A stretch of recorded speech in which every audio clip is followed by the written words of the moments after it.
Good evening, everyone. How are you all doing? Welcome back to the Promenade Weeklies. I'm your host, as per usual, Cake. Rested and rejuvenated from a weekend in Austria for Outplayed. I hope people who are watching enjoyed the event. If you were there, you obviously know how good it was. And yeah, I am joined, as per usual, by two fantastic commentators, in Toast and Lazarus. How are you two doing? Yo, I'm doing great. I'm happy to actually, it's a rare opportunity for me that I get to commentate a Promenade event. Usually it doesn't line up with my personal time frame a lot, but I'm quite happy that today is an exception. Get to watch some good-ass Grand Blue, with the lads. And, of course, I am joined by John DNF Duel on the mic. Mr. Lazarus, what's good, my man? Yeah, I'm good. Honestly, it's been like, for me, I've commented quite a bit of Grand Blue at this point, but I've done no tournament commentaries. It's gonna be so weird now. I mean, I did it's Kiana Cup. That was the one time, and everything else has been exhibitions with Wanted and the ballroom weeklies and stuff like that. So I'm happy to be here with you on the mic as well, Toast. It's been a long time coming. I wanted to ask you though, did you have a favorite moment from Outplayed? Obviously, I think you were there this weekend, last weekend, and it was a pretty massive event for Grand Blue. Absolutely, yeah. That's kind of a tough question, actually. I mean, I did commentary for the entire top 8 with Dave, which of course was pretty great, and there were a lot of great moments. There was one round in particular, I believe, between PETA and Fitism, where both of them dropped 19 things in a row and were absolutely shitting themselves on chip point. Both of them were on chip point. Everything was going wrong. Shit was exploding left and right, and somehow Lord Evo Champ got some absolutely zany pickup from a mid-air hit and actually managed to win the round. That was pretty sick. Highlight was IRL White Toast. Yeah, that's actually fair. That's fair. Yeah. A White Toast? Yeah. Do you know the context there? Do you know the lore between about White Toast? I don't know. I don't think so. Oh, maybe, but... Okay, so it was just Explain to me again. Yeah, it was just a dumb thing where at Headstomper last year, we took a group photo, and I did you just provided a little a squat type of pose. And for some reason, someone decided to Photoshop me out of the picture and stretch me out and just said it was White Toast. And I think it sent half of Cake's server into a laughing fit for a while. Hysterics. So yeah, into absolute hysterics. So we ended up being incredibly wide. And now the entire top 8 did the fucking White Toast pose at the end of the Outplayed stream. Everyone was doing their thing, and it was pretty great. So now it's become kind of a weird community meme, and now I'm always asked to do when I came in when we were doing the team battle, I came in a tiny little bit late, and I had 10 people screaming at me at the top of their lungs to go do the White Toast pose in the camera. Go do it. Can't have go do it. Do the thing without the toast himself. Otherwise, you're just looking at White. Yeah, just had to be done. But yeah, it was a great time, and yeah, we're getting right into another great time here, which is going to be, of course, good old Kogata, one of the last remaining Catalina soldiers, in this tough rising world, from Germany, pulling up as well against Freeze Bomb. So this is a German team kill, if I'm not mistaken. Of course, Freeze Bomb on the signature Kaggers has been doing really well with this character and has shown up to the odd exhibition or two as well here for the Hardage Weeklies. Awesome. Yeah, I think, like I said, Kogata, definitely, I mean, at least for me, Catalina's strongest soldier at this point. Don't see many who rock this character, but it's definitely put in the work, and who knows, you know what, next month they're looking at buffing up some of the weaker characters now, right? Catalina's probably on that list, so maybe a worthwhile investment. Taking the only buffing everyone up philosophy from the GOAT, DNF Duel is mentioned. Yeah, I mean, look, to be unironically though, that patch where they did buff everyone was good. That was probably the best state that DNF Duel was in. That's crazy. Apart from obviously that was the same patch Crusader and Berserker got to exist, which I'm pretty sure the reason why they were broken was unintentional. But yeah, this is not DNF Duel, so. Really? Ah, damn. I thought we were watching good games tonight. Yeah. There's no 6XL in DNF Duel, luckily. Well, DNF Duel might be the GOAT then. Oh, all right. But yeah. First round. Ooh, that's the kind of the risk you're taking by trying to take out this trap to that range. Yeah. Still be punished by Kogata looking for the ultimate fireball as well, which of course kind of just comes and burns down your house whenever you get hit full screen. Katarina Classic coming through for the finish in the first round here. That is what we call clean and honest neutral, baby. High risk, low reward, as a wise man once said. Going for the random EX trust and just getting the finish right there. Only OGs will remember that one, by the way. I think that was way before your time, Baz. Alright, I'll trust you in that one. The high risk, low reward, that's like a launch base scramble meme. Okay. Yeah, no, so far I think I like to see Kogata using that ultimate fireball. Has been good. He found one hit with it earlier, and he could have probably finished it off if he did it twice. I know you can like link it a few times. Yeah, definitely. You can loop it, yeah. He's stealing the corner away though. There we go, going for the funny EX hoop. That's going to be a big punish. Going to be able to find 6XL the goat and push almost all the way to the other corner. Yeah, literally all the way. From that knockdown. But, you know, Freezebomb now with 100 meter. Gonna try and find a way out. Of course, the air DP. Gonna get the punish. Luckily not counter hit, so there's no pickup there. Oh, missing the dash up throw there as well. And ultimate Aries getting beaten out still. Doesn't really matter. Kaggers does not care with all of her air options. Managed to stall her way through it. Oh. And of course, the funny 2-2-U coming through again as well. You know, I feel like they weren't cooking shit when they gave every character at least an ultimate reversal, because, like, you know, would you trust the type of people who play like Saurus with a DP? I think he would genuinely be a better character if he didn't have the crazy thing. Okay, like I understand giving people without reversals like an ultimate skill reversal. Everyone's got one, but most people, like the characters that do have one, they're generally quite bad. Like, you know, people like the Terrors or Fairies or something like that. But then they gave like Soras and Kag like some of the most ridiculous ones as well. So yeah, you win some, you lose some, I suppose. Yeah, definitely. This is gonna do a whole grip. He's probably not gonna get. Yeah, oh, we are gonna get animation here, and nice. You know, watching the whole Snyder cut. Almost gonna get a kill, not quite though. Freeze bomb, getting frozen here and throwing Kogata back into the corner. Do not let it be you, Kogata. Back throw incident, always a tough time. Oh no, yeah, maybe it was looking for a bravery counter or something like that. Ended up getting immediately wake up throw. The dive kick, gonna the jump scare. Still the air option, yeah. Very, very scary. Not gonna be enough. Gonna steal the corner back, no doubt. Set up for the traps. And, okay, there's the BC coming out. Oh my god, again the NTP.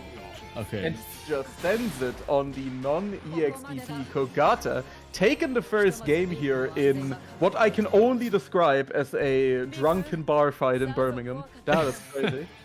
Can confirm. That's exactly what they look like. I mean, sometimes you gotta slay like that Kaggers, because like you just yeah, very, very scrambly character with all the traps, and obviously now with the air DP as well. Yeah, really definitely. I feel like one of the genuinely one of the only ways that you can kind of effectively play against Kaggers is just absolutely smothering her in offense. Like you cannot really give the character any room to brave, because the more time she gets, the more dangerous she gets when she gets to set up her traps.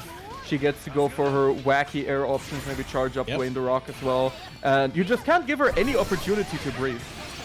Oh my god, the spare body coming out of the corner, actually going to dodge the ultimate lariat.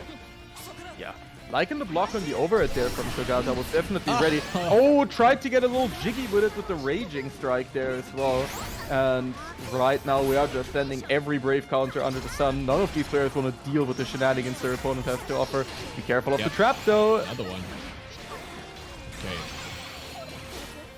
I think if I'm Kogata, I want to try and bait out that air DP and then punish as well. You can definitely, if you make it whiff, you can spot dodge it, and then you can punish when she reappears. But yeah, absolutely. I mean, we did. While he didn't quite get a punish, he did avoid the ultimate air stall there and managed to finish it off. And Kogata now looking really good, you know, on set point here over Freezebomb. Actually get hit by the EX5, just not ready to convert. Still getting that strike throw pressure again. The fake safe jump. And this time it's a real one. Another one. Oh my god, throws. Got to take at some point here. Definitely, yeah, but the PV on the deck here for Kogata, taking a 2-0 in the German team kill over Freezebomb. Yeah, definitely was waiting for that TP out of that corner, which, to be fair, Freezebomb hadn't done too many times, so But you know, in that dire situation, you're gonna have to like try and get as much as you can. So a little bit obvious there.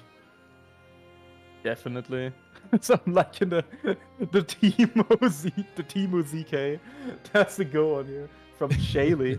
Of course, you know, paying some homage to his favorite Jada player, ZK, the GOAT.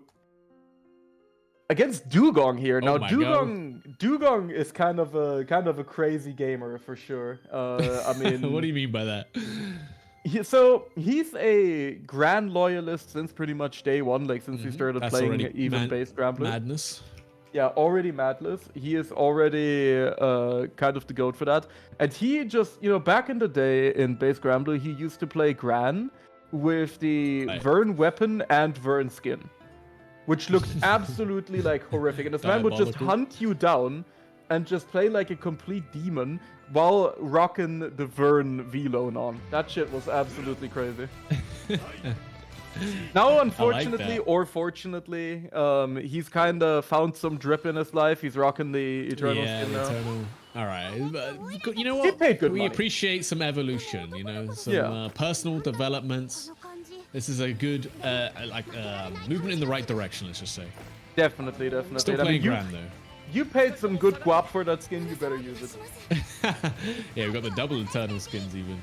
Yeah, definitely. Well. Both these guys definitely not beating the wagey allegations. And look at that. Is that the prismatic skin? No, it's not. That's the prismatic skin without the prismatic. Oh, yeah. Because I'm pretty sure, Kate, correct me on this. I'm pretty sure the actual prismatic isn't allowed in tournament, right? Prismatics are allowed in tournament, yes. Oh, they are. It's up to whoever's playing online if they don't want to see them to turn them off in their settings. Oh yeah, you can do that kind of. Fair enough.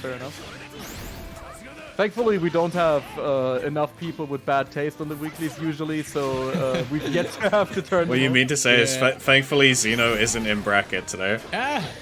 Yeah. To be fair, but yeah, right now.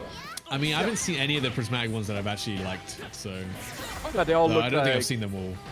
Yeah, they all look like visual vomit. But anyway, Timo ZK gonna be able to put in some real damage here, linking into the ultimate record, getting the throw and getting the first round. Shaylee coming through.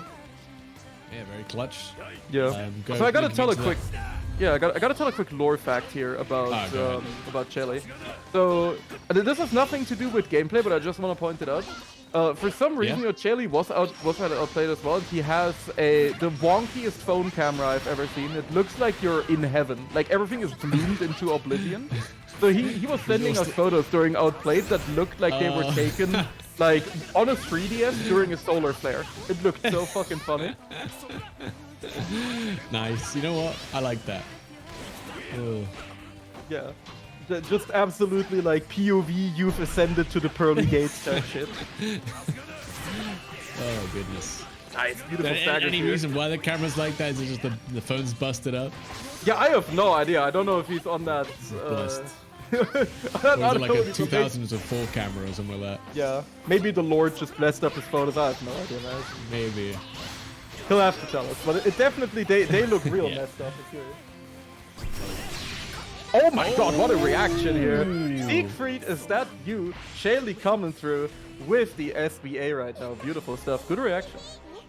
Yeah, nice stuff. On the ultimate boot, which, to be fair, if he blocked that would have been punishable as well. But, you know, for jump scare moves like that, being able to react is always a really, really good thing. So, I'm just laughing at freaking Fuzi in the chat. The zoom. Wait, camera.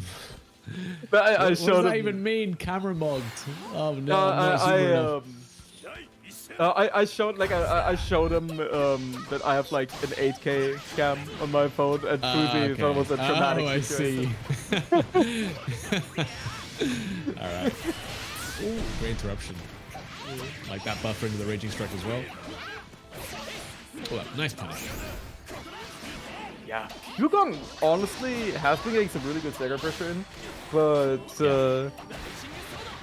Shaylee so far has just found kind of the better of these interactions and cashing out really hard. I mean, we're looking at it right now. Good link here, nice extension. Yep. Yeah, hit the combo limit. Still in the corner though. Trying to find his way out now. Dugong just getting far heavy. No hit confirmed though. Could have been into SSBA, but unfortunate. There we go. Set point now for Chelly. Yeah, Chelly looking very good right now. Just incredibly stable. And he's been, you know, since the last time I watched him play, maybe it's because, you know, you're playing the Honest TM Showdown matchup here. But since the last time I watched him play, it seems like he's gotten really solid at just controlling space and preventing these approaches here from Dugong, who was just hitting that aerial yoinky spoinky there for some reason. But I respect it. Yeah, and been quite good at interrupting the pressure, even though he's been called out a few times and getting counter hit. It's not normally led into too much damage, so not been too bad. Oh, trying to go into that buffer once again, the Raging Strike, but interrupted by Dugong. Now got the corner pressure. 6XL, throw one more will do it. Whoa. Yeah, shimmy not working out, you know, Dugong maybe underestimating Furrin a little bit. And still going. Wow. Oh, 6XL Wow. getting dodged. The Twitter intern was right. Hashtag justice for the Twitter intern. Let's go. Oh, the drive burst, the boot coming out. Gonna catch the forward movement from Shelly. Alright, Dugong still in Push me it. the wave. Freeze bomb, you got a 6XL more. You're welcome. Yeah, 6XL. And you win. No, but that was a good spot dodge. And honestly, going for the throw after is quite smart because it is going to be your fastest option as well. Yeah. Which is something, you know, I've personally yet to get used to, like the fact that throw is not a universally fastest option again. Smash Kinda weird. option. We love They got mash. good range as well, so like, you know what? That's honestly fucked up. Feels like Street Fighter 6 at some point. Yeah, With the range. Gonna be a lot of damage. Gonna cash out SSBA as well. Deadly Rave. Yeah. It's not a Deadly Wraith anymore, you know, because they're That's cowards. true. We can't call it that. Make it cooler than it is. Yeah, exactly. You don't do anything anymore. You just do the regular input, which is actually one of the most cringe changes. You know, like who cares about 6XL or BC or whatever? They took away the Deadly Wraith input for no reason. That's fucked up. Crazy. Oh, oh, that could have been it. Still couldn't definitely find could have it. been it. Didn't cash out. That's been the kind of the story of the set so far. Dugong, you know, has been getting a lot of good hits, but just hasn't been cashing out in the same way that Haley has been. But it doesn't matter. Hold these timps in your face. And Dugong evens it up. Damn.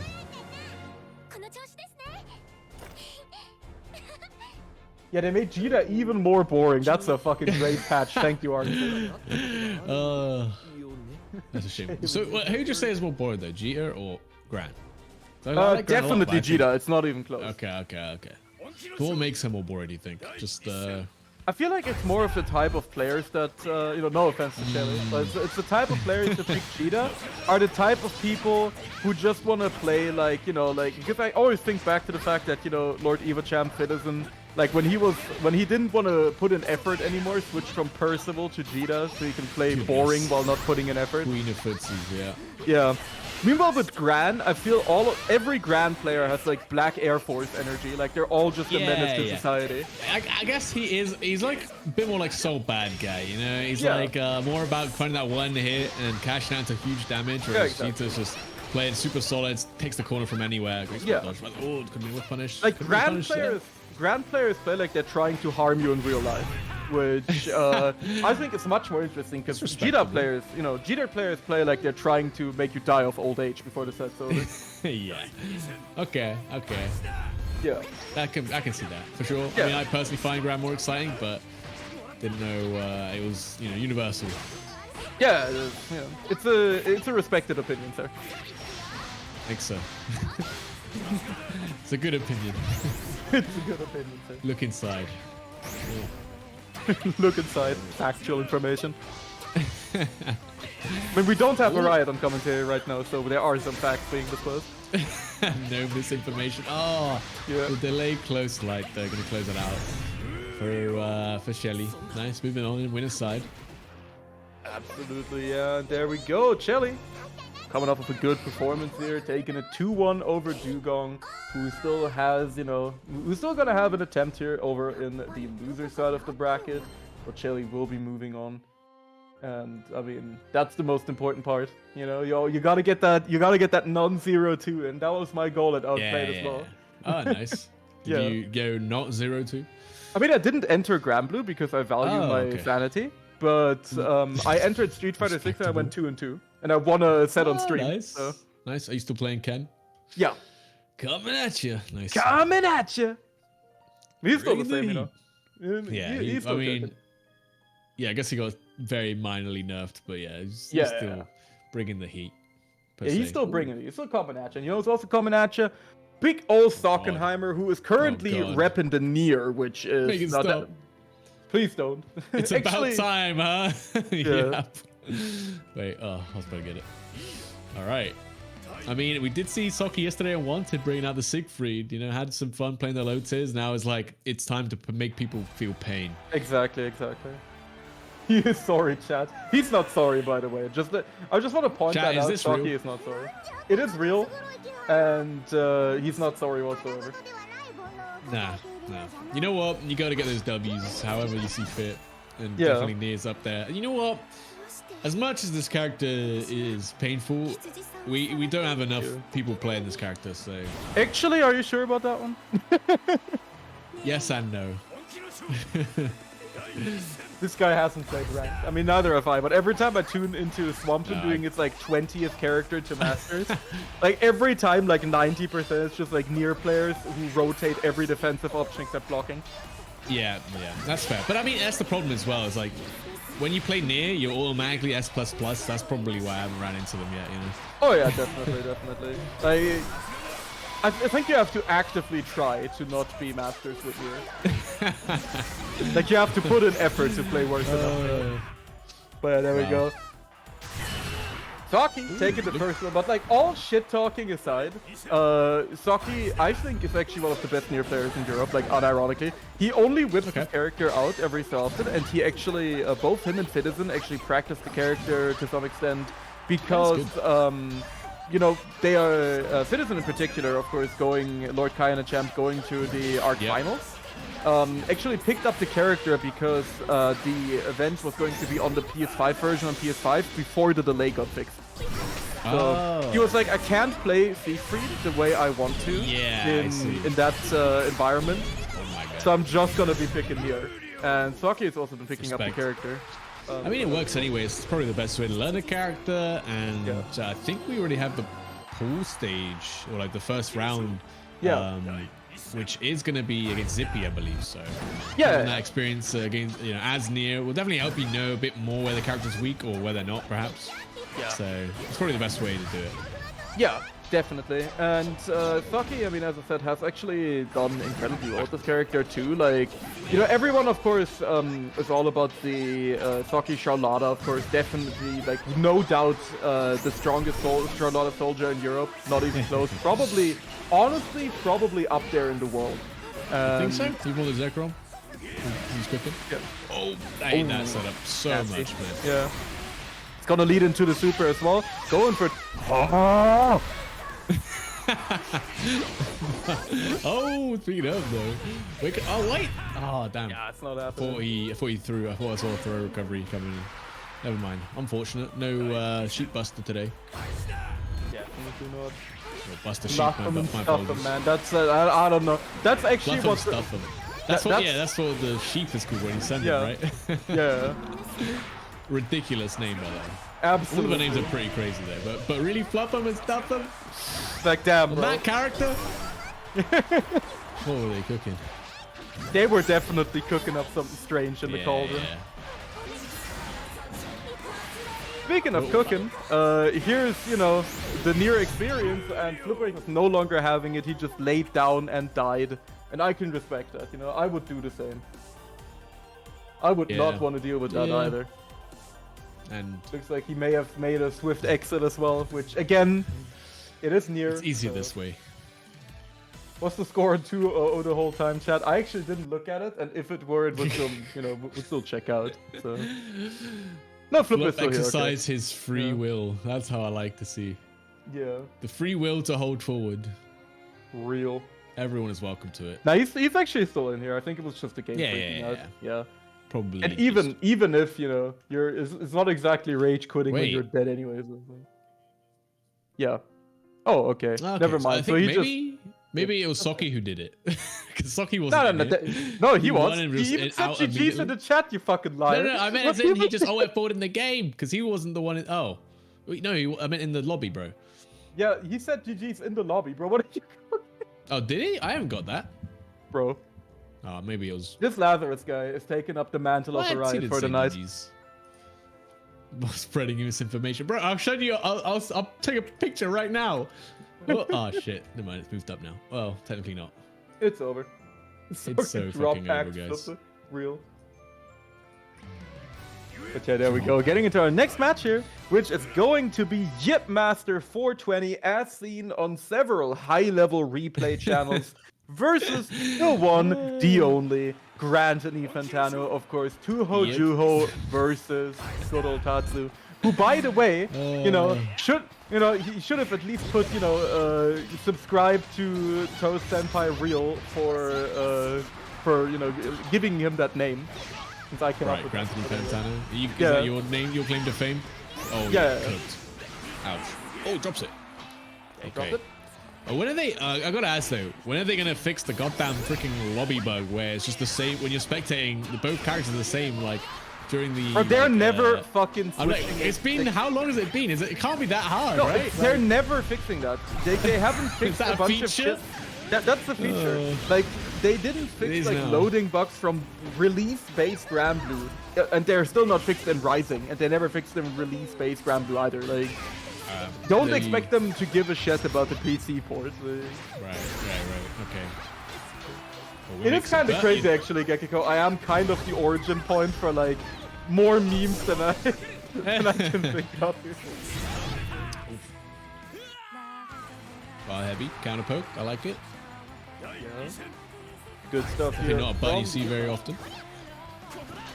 Yeah, previously I've gone on record, in base Scrambler to say sick RPS, diseased even, that Miri is the only person who knows how to play, who knows how to use far heavy on duel proper.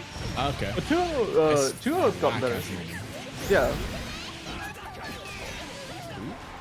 Tuo has definitely entered the kitchen a little bit. Yeah, I think this character's super sick, to be fair. Okay, you're never getting put on Weeklies ever. Oh, come on, man! I think she's sick in this game, okay? Apologies. Yeah, I mean, I think she's actually more interesting in this game. They made like her stand stuff better, which I think is cool. It's a cool change. Yeah, I quite like. I think we saw Tuho do the meaty like stance 2M basically, and that could avoid a lot of DPs as well, which is really cool. Yeah. Nice. Just waiting for it. Big conversion in the corner as well. Ouch. Taking him to Memphis. There we go. Nice. Getting the corner throw as well. Going for the monkey flip. Spacing out the Gurren as well. But Tatsu managing to fight his way out of the corner here. My man is swinging. Uh-oh. Could they confirm? Minor spacing mistake. Oh, actually, you might be. Raging Strike, Raging Chain 2? One more? That's gonna be it. Wow, what a conversion. Chat, he's yipping. Yeah, I like that. You get so much damage, especially if you're a character who can link an ultimate skill after Raging Strike, Raging Chain. Like, it's so good.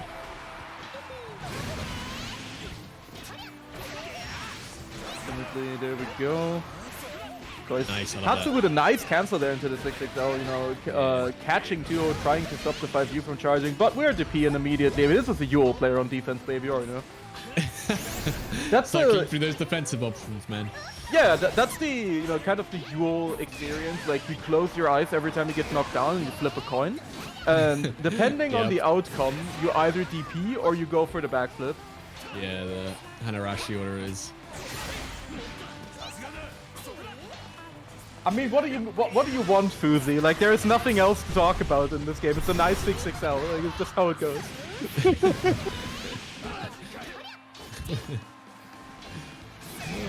Speaking of 6XLs, the pressure's coming in. Go. Ooh, there's the back step. Trying to bait and throw. Another BC, why not? Spent all the points. Medium knows.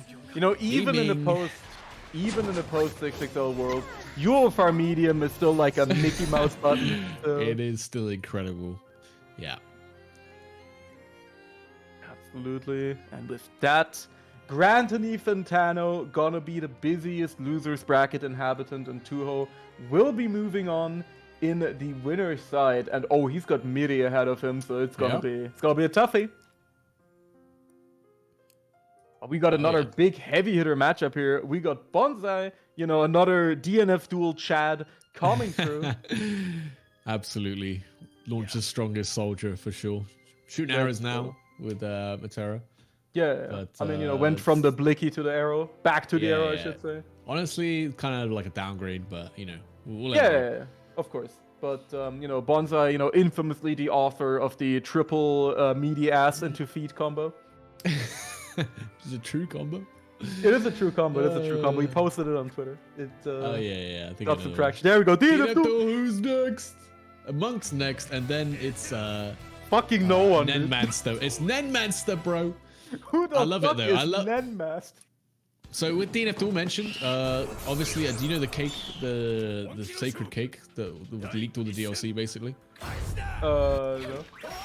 Okay, so when DNF Duel came out, basically, like one of the first posts like on social media, because they're obviously very poor at communicating at that time. Yeah, they have no idea what you're talking about. yeah, they posted like I think for like a DFO's anniversary, they posted a cake, and on the cake there were a bunch of like little chibi characters. But you couldn't really tell what they were because they were like made to look like cake decorations, and it turns out that was all 5 of the DLC entire characters. DLC roster. Yeah. and it's been 4 for 4 so far. So Wait, hold up. So it's literally we always knew who's next. That's the fucking plot. That is that's the like fucking hilarious part. That's the we were never guessing. That is the fucking M. Night Shyamalan twist here at the end. That we always knew who's He was next. always dead. Oh no. Oh my god. It was all in the head. Let's go. We know. Yep. That's so good. Anyway, That's back to good. Grand Blue. It's been mentioned way too many times today. It's the problem we got me on commentary and Toast. Yeah. Both of us here in the field appreciate it for very different reasons. Very true. There we go. Two character specialists for sure. David on the Zoe, very strong player. Yeah, but, definitely. I think you'd be hard pressed to find a meta better than Bonsai. Yeah, definitely. And you know what the worst part is? Zavid arguably has an even better time now with Zoe than in the base game, I would think. Really? Because you have a she plays very different, She doesn't have the double dragon laser anymore. But I feel like her options are even more gormless now. Like there are so many weird checks that you need to be aware of, like the 6xh having armor, 6xl being good on being good with her kits, her getting a DP now, because before with an ultimate skill of course. But before, if you had her in the corner, you could at least, blow her to smithereens. But that's true. I feel like Zavid has been doing even better now with this Rising version of the character than with the base game version. Yeah. I mean, she's definitely a character that's very cool, got a lot of interesting options, like you mentioned. And all of her ultimate skills are very, very strong. So yeah, they're all gormless. Yeah, yeah, especially she's in definitely a game that's dominated by throws and such on offense and defense as well. Having a good option to blow those up is very powerful. I think Zoe's got one of the better ones for sure. Yeah, definitely. She's definitely been cooking, but she still has L-Dragon as well, which is like the quote-unquote limited resource best fireball in the game that just does everything. Very limited, man. And then very limited use the ultimate dragon and get all that meter back. Yeah, that feels very. I feel like you have intensive. to genuinely actively try to go out of dragon resource now. Like I truly think that the stars have to align in a constellation to personally hate you. For you to ever run out of the dragon. Like I'm pretty sure you can't press it fast enough to where it would run out. Yeah. Luckily, at least, obviously the dragon moves to use on pressure, you can spot dodge fairly reliably, and, at least avoid the idea that you gotta wait for her to run out. Oh god, Matera sucks! And there's that ultimate skill DP, which definitely were not all created equally. Yeah, that one was absolutely abysmal, and there we go. This Zeta J2TU coming through here for Zoe. Kill him, burn down his house, and there we go. Who's the round announcer? But I should be Sora's, right? Okay. Yeah. I said it to the Sorizzler. I told him to set it to the Sorizzler. Because we haven't had it. Answer spotted in chat. Sanguine. DNF bros rise up. And Answer well-known Lost Warrior player, right? Your answer is my goat, man. 100%. He's now a Grimnir soldier as well in Rising. He's my goat, man. I'm telling you. Look, Answer, what do you think of Grimnir install? That shit I gotta is so know for the culture. No, it's so good. So the thing is, okay, Grimnir's got really good armor skills, which is kind of what makes his install less good. But if he had really ass armor skills, that install would be the best. Okay, though, unironically, like when I came into this chat, right, like 5 minutes before we're kind of supposed to start things, you know, supposed to assemble the Power Rangers here. This guy was sitting in training mode doing like, look at this install schmicks, man, and I'm just like, if you're anywhere near Siegfried, you will fucking be blown to smithereens by SPA. Like, you're swinging your fucking shebang around for 20 seconds doing like the 4-way yoinky just to explode because people are pressing either 6XL or SPA and you die. Me doing like 8 inputs within 6 frames to get a high-low mix-up. Siegfried pressing throw plus skill to destroy my entire offense. Yeah. Oh.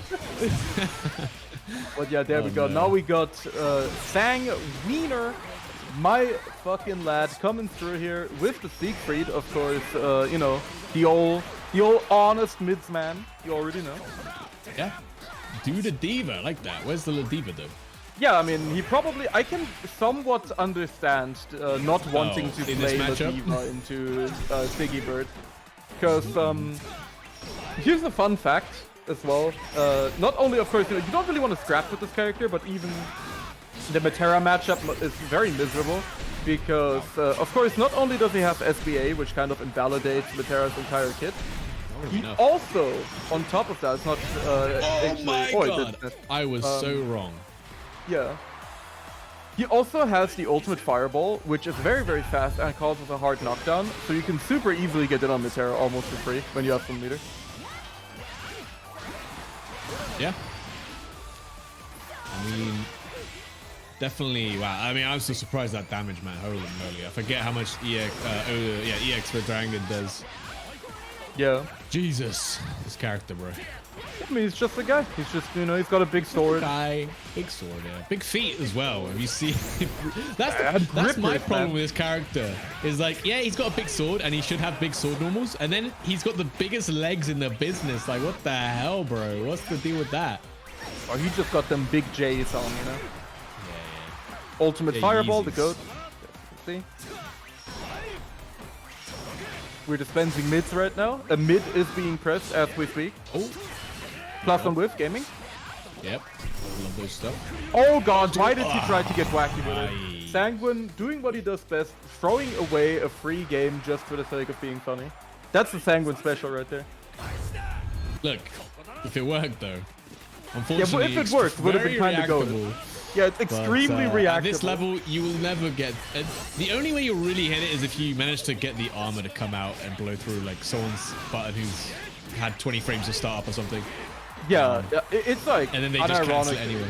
It's like unironically one of the worst ultimate skills in the game. It's so fucking shit. There is the obviously meaty setup you can do with it, which is still kind of ass. It's still very ass, but at least you got the opportunity that they mess up the reversal timing on the spot dodge or the DP and they get cooked, which happens way more often than you'd actually think. Definitely. But yeah, right now BC coming through here, Dudikov managing to dodge the incident, and there we go, SCA finishing off the first game here for the Duda Rat. Alright. Speaking of, we got plus 2 Meteras so far today, Bonsai, and now Dudikov. Yeah, I mean, with Dudikov, you never really know what you're gonna get. You're either gonna, you know, you have to look inside and then you have to find the Duda Diva, the Duda Slop, or the Duda Rat. Yep. So far, it's the Dudikov.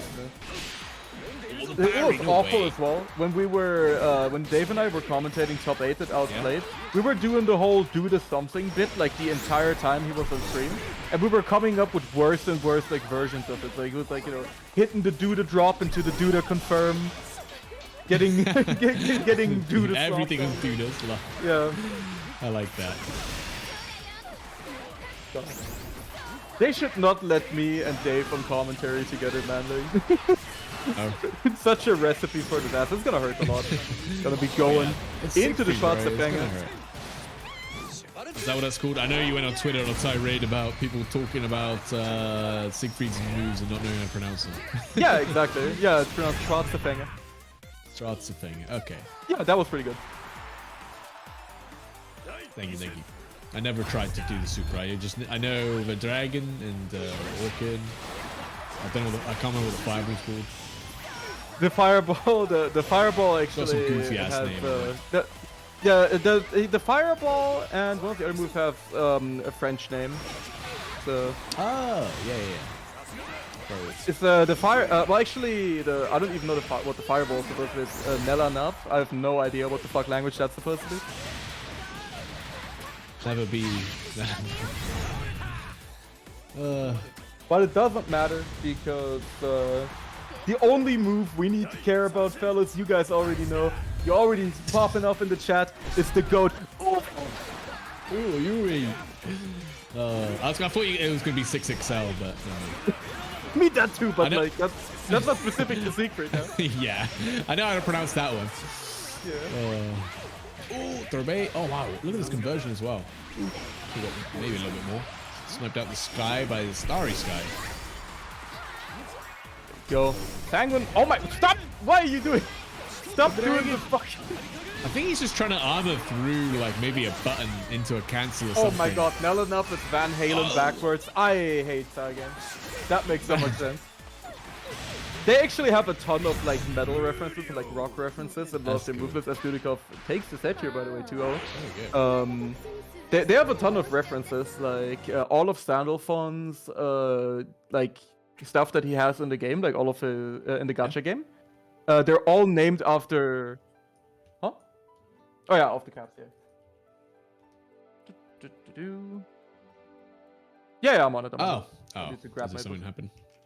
Yeah, we're switching the room to first is free, right? Oh, I see. We're in top 8 now. Let's go. Basque's vision. Yeah, this guy is not cooking. Oh well. Yeah. But yeah, let me just respect it. There we go. But yeah, as I was saying, Sandalphon stuff in the gacha, like every single one of his abilities is named after Sonata Arctica songs. And like Ilsa has a bunch of like arch enemy songs in some of her skills. Yeah, I think I'm looking at it right now, and Siegfried's parry from the Orkan stance is the name of a song by Malignance or something like that. Yeah, they are definitely over there. You know, really cool. I don't know what Yue is. Probably another one. No, that's just an old German name. Oh, I see.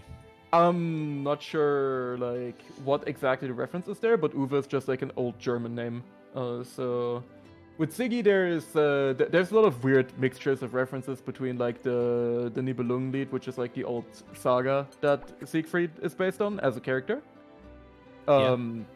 As well as like, you know, random old German and some French and some random like metal references. So they were definitely cooking a lot of stuff together.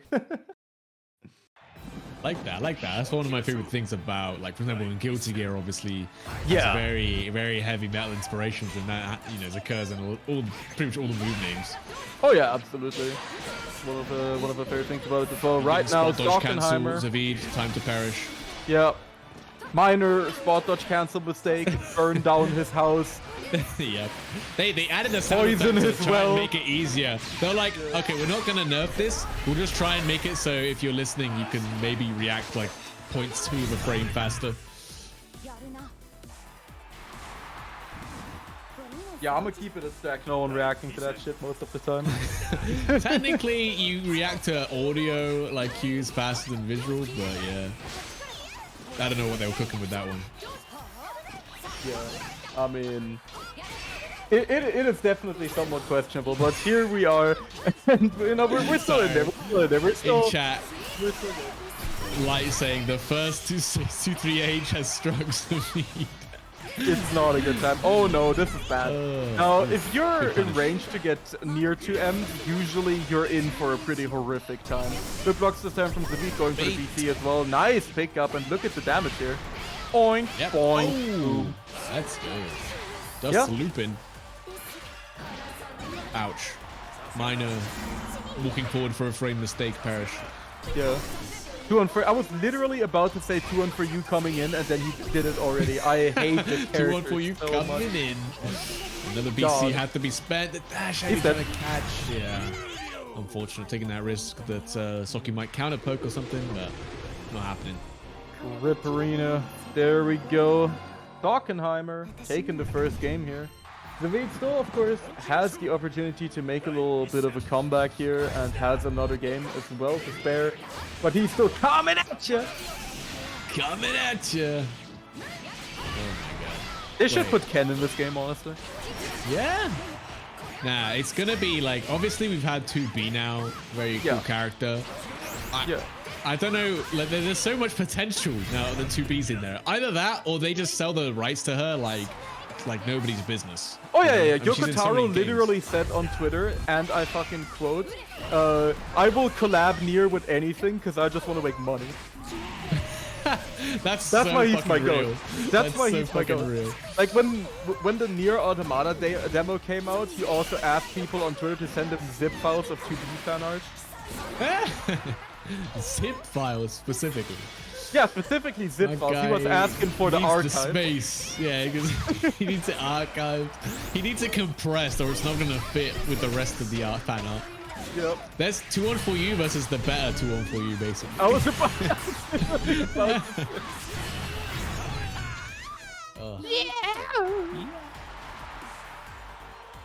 God.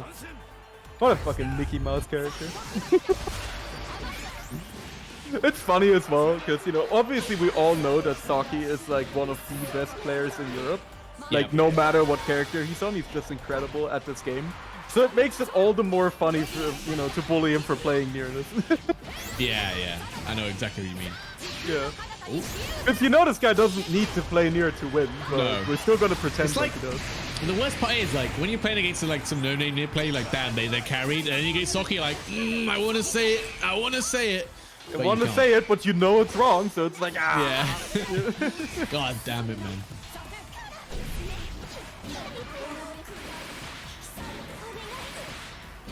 Go. Are you big dead? Extension. It's gotta be a close one. I Going think down you're to 1 BP. Just I think about alive. I think on 0 BP he would have just been dead. Yep, there you go. Well, with 1 Oh, BP. but you could, yeah. Look, I mean, maybe a wake up spot dodge there could have helped. I don't know if you still get frame trapped there, but Yeah. all right, 2-0 for Soki. Yeah. That's another good one for that happened at Outplayed. Like my poor boy Afro, you know, the sweetest, kindest boy in the world, got like actively harassed for playing near in bracket. Oh, like his I did opponent, see that, Yeah, yes, his I'm sure opponent he was like, said. "BG, you're carried, you're carried." Nah, that's so real though. I mean, that's very sad, but also that's hilarious. Like, Yeah. I won't ask who, but you know, it is pretty in my own bracket.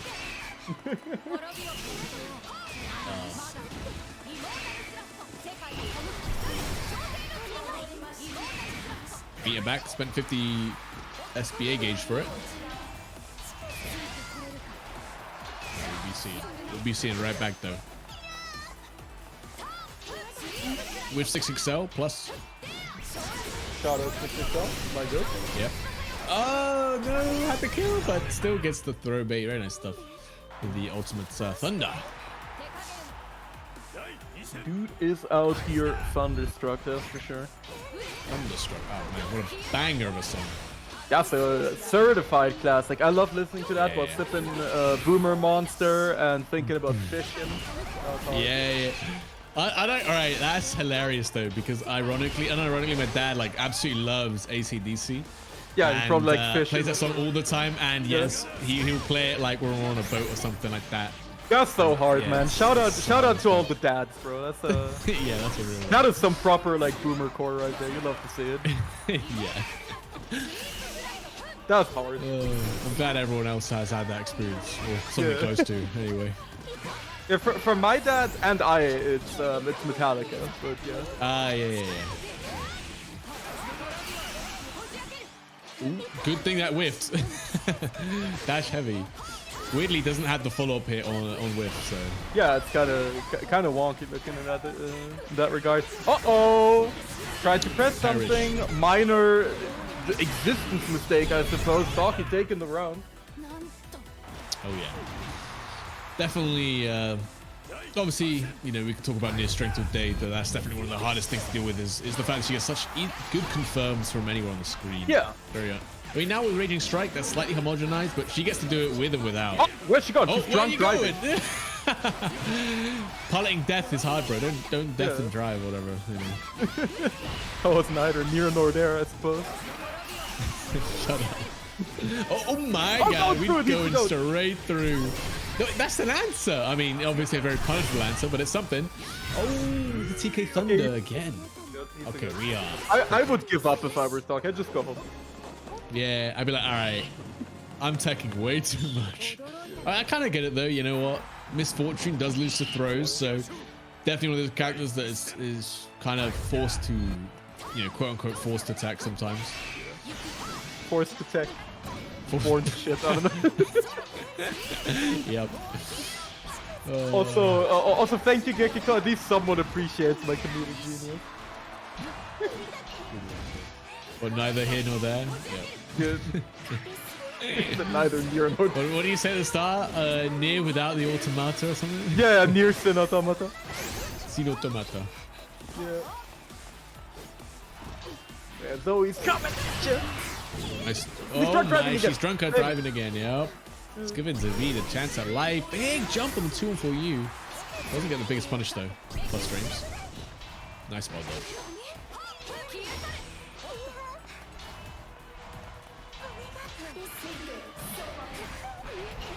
Yep. Oh, yep.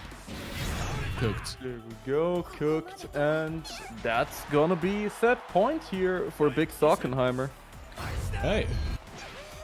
6XL. Oh, Raging Strike, but no meter for the Raging Chain, unfortunate. Poggers? Okay. Blocking it out. Near absolutely zoinked off the gourd this entire match. It's going anywhere and everywhere. Does it matter though? That's on that Jamie drink level 5. Drinking the family herbal medicine right now. Oh my gosh. Secret recipes. Cooking something fierce. Sauce, man, yeah. What's he doing? He's just jumping back and forth. Look at this Saki guy. There's a contest. Never mind. Just jump out the corner. Jumps again. Actually gets a punish. Wow. Oh, maybe it's SSBA. Would have closed it out there. And oh my god. Nier is definitely the type. Like Nier is the type of fellow to chuck on that Kong strong. There, go 2-1 for you. It's too good, honestly. I don't think Soki blocked a single, you know, 236 M or C there that entire game. Yeah. My man was spot dodging every single one. I didn't think fucking Soki blocked anything that game. He was just doing stuff. Shout out to all my. He was blocking those fire heavies, man. That was all he was doing. Kinda crazy. No punishing. This is how you can tell Zavita's fucking pissed. He only wrote GG, and Saki wrote the big, you know, the GG's exclamation mark. God, nah, that's so tilting. Like when that's someone so GG's exclamation mark. Oh no. Exclamation, my bad. You ain't getting that from me if you're picking Nier, man, I'm telling you. Yeah. It's like the classic I always say is like, you know, offline at least. If it's like BG's, it's like a fist bump and like, yeah, GG's. And then if it's an actual good game, it's like handshake, you know, pat on the shoulder, maybe if you're lucky. Yeah, like I had, you know, when I was playing Street Fighter 6 at not Hessen Crash, at Outplayed, I just came off of commentating 3 hours worth of Grand Blue, and I had not played a single game of Street Fighter 6 in about 3 months. And I got called up to play on stream against DJ. And my opponent was like, brother, I am nervous as fuck. I've never played on stream before. And I'm like, it's okay. I'm fucking washed. I've not played this game in 3 months. And we proceeded to have like the worst match. Don't even play this game option select? Yeah. We proceeded to have like the worst match of Street Fighter, like of all time, like ever seen by humankind. It was an absolute fucking travesty. And at the end, we were archives. Yeah. And then, like, I barely managed to, like, squeak it out at the end. And then we both just, like, hugged at the end with just the understanding that, like, that was the worst match of all time. Like, that was truly awful. Is At least it was mutual, you know. You both realized that this was not an entertaining experience for anyone watching. Can't imagine you nervous, Toast. Actually, let me let you fellas in on a secret. I mean, I'm nervous every time I do like any sort of big bracket, or especially when I'm commentating offline. Like Cake will remember, and he's sitting on production right now, that when I first did my big big stage commentary at Brussels, I nearly threw up immediately, man. Like I was so nervous. It was actually kind of crazy. Was that last year or was the year before? That was the year before. Ah, okay. Yeah. I've gotten used to it a bit more, but still, like I do get nervous a lot actually. Yeah. I mean, it's I still get nervous playing in bracket. I've gotten better, but for sure, like some of the bigger brackets, they still get to you. I'm sure they get to everyone, really.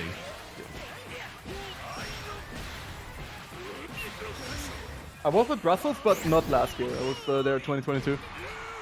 Right, Last year it looked like they remember. held it in like a Gmod asset, which looked a little scuffed, but The big, basically, I don't know, like storage container, essentially. yeah. Yeah. What is this damage, by the way? What's happening to my man Blood? He's dead. Yep. Boom. Oh my. That was close heavy counter. That's what that was. But like, okay. Yeah, Miri, actually, we didn't really mention it, but yeah, playing the Duda Diva, basically. Extremely funny character. I hate playing against this character, for sure. What was I commentating? I was commentating base Granblue back when, like 2 years ago. I commentated pools with Cake, actually, for Granblue. But yeah, right now we got Schmirek on the Lediva. With Miri, it's always great because, like, I know he fucking hates this game and he's just here to be a terror with Lediva. It's great. Like, this man is truly just out here, like, just being a menace, and I think that's really, really respectable. I really like that. Yeah. Shame he's not playing Eustace for me personally, but you know, I did find it funny. He was on Wanted yesterday. You know, ended up losing out to I think Sonic Sam in the bracket finals, and then literally I saw him. He was streaming. I was watching him before, and Yeah. frame one he lost, booted up Tekken 8. I was like, yep, I'm going back to Tekken, man.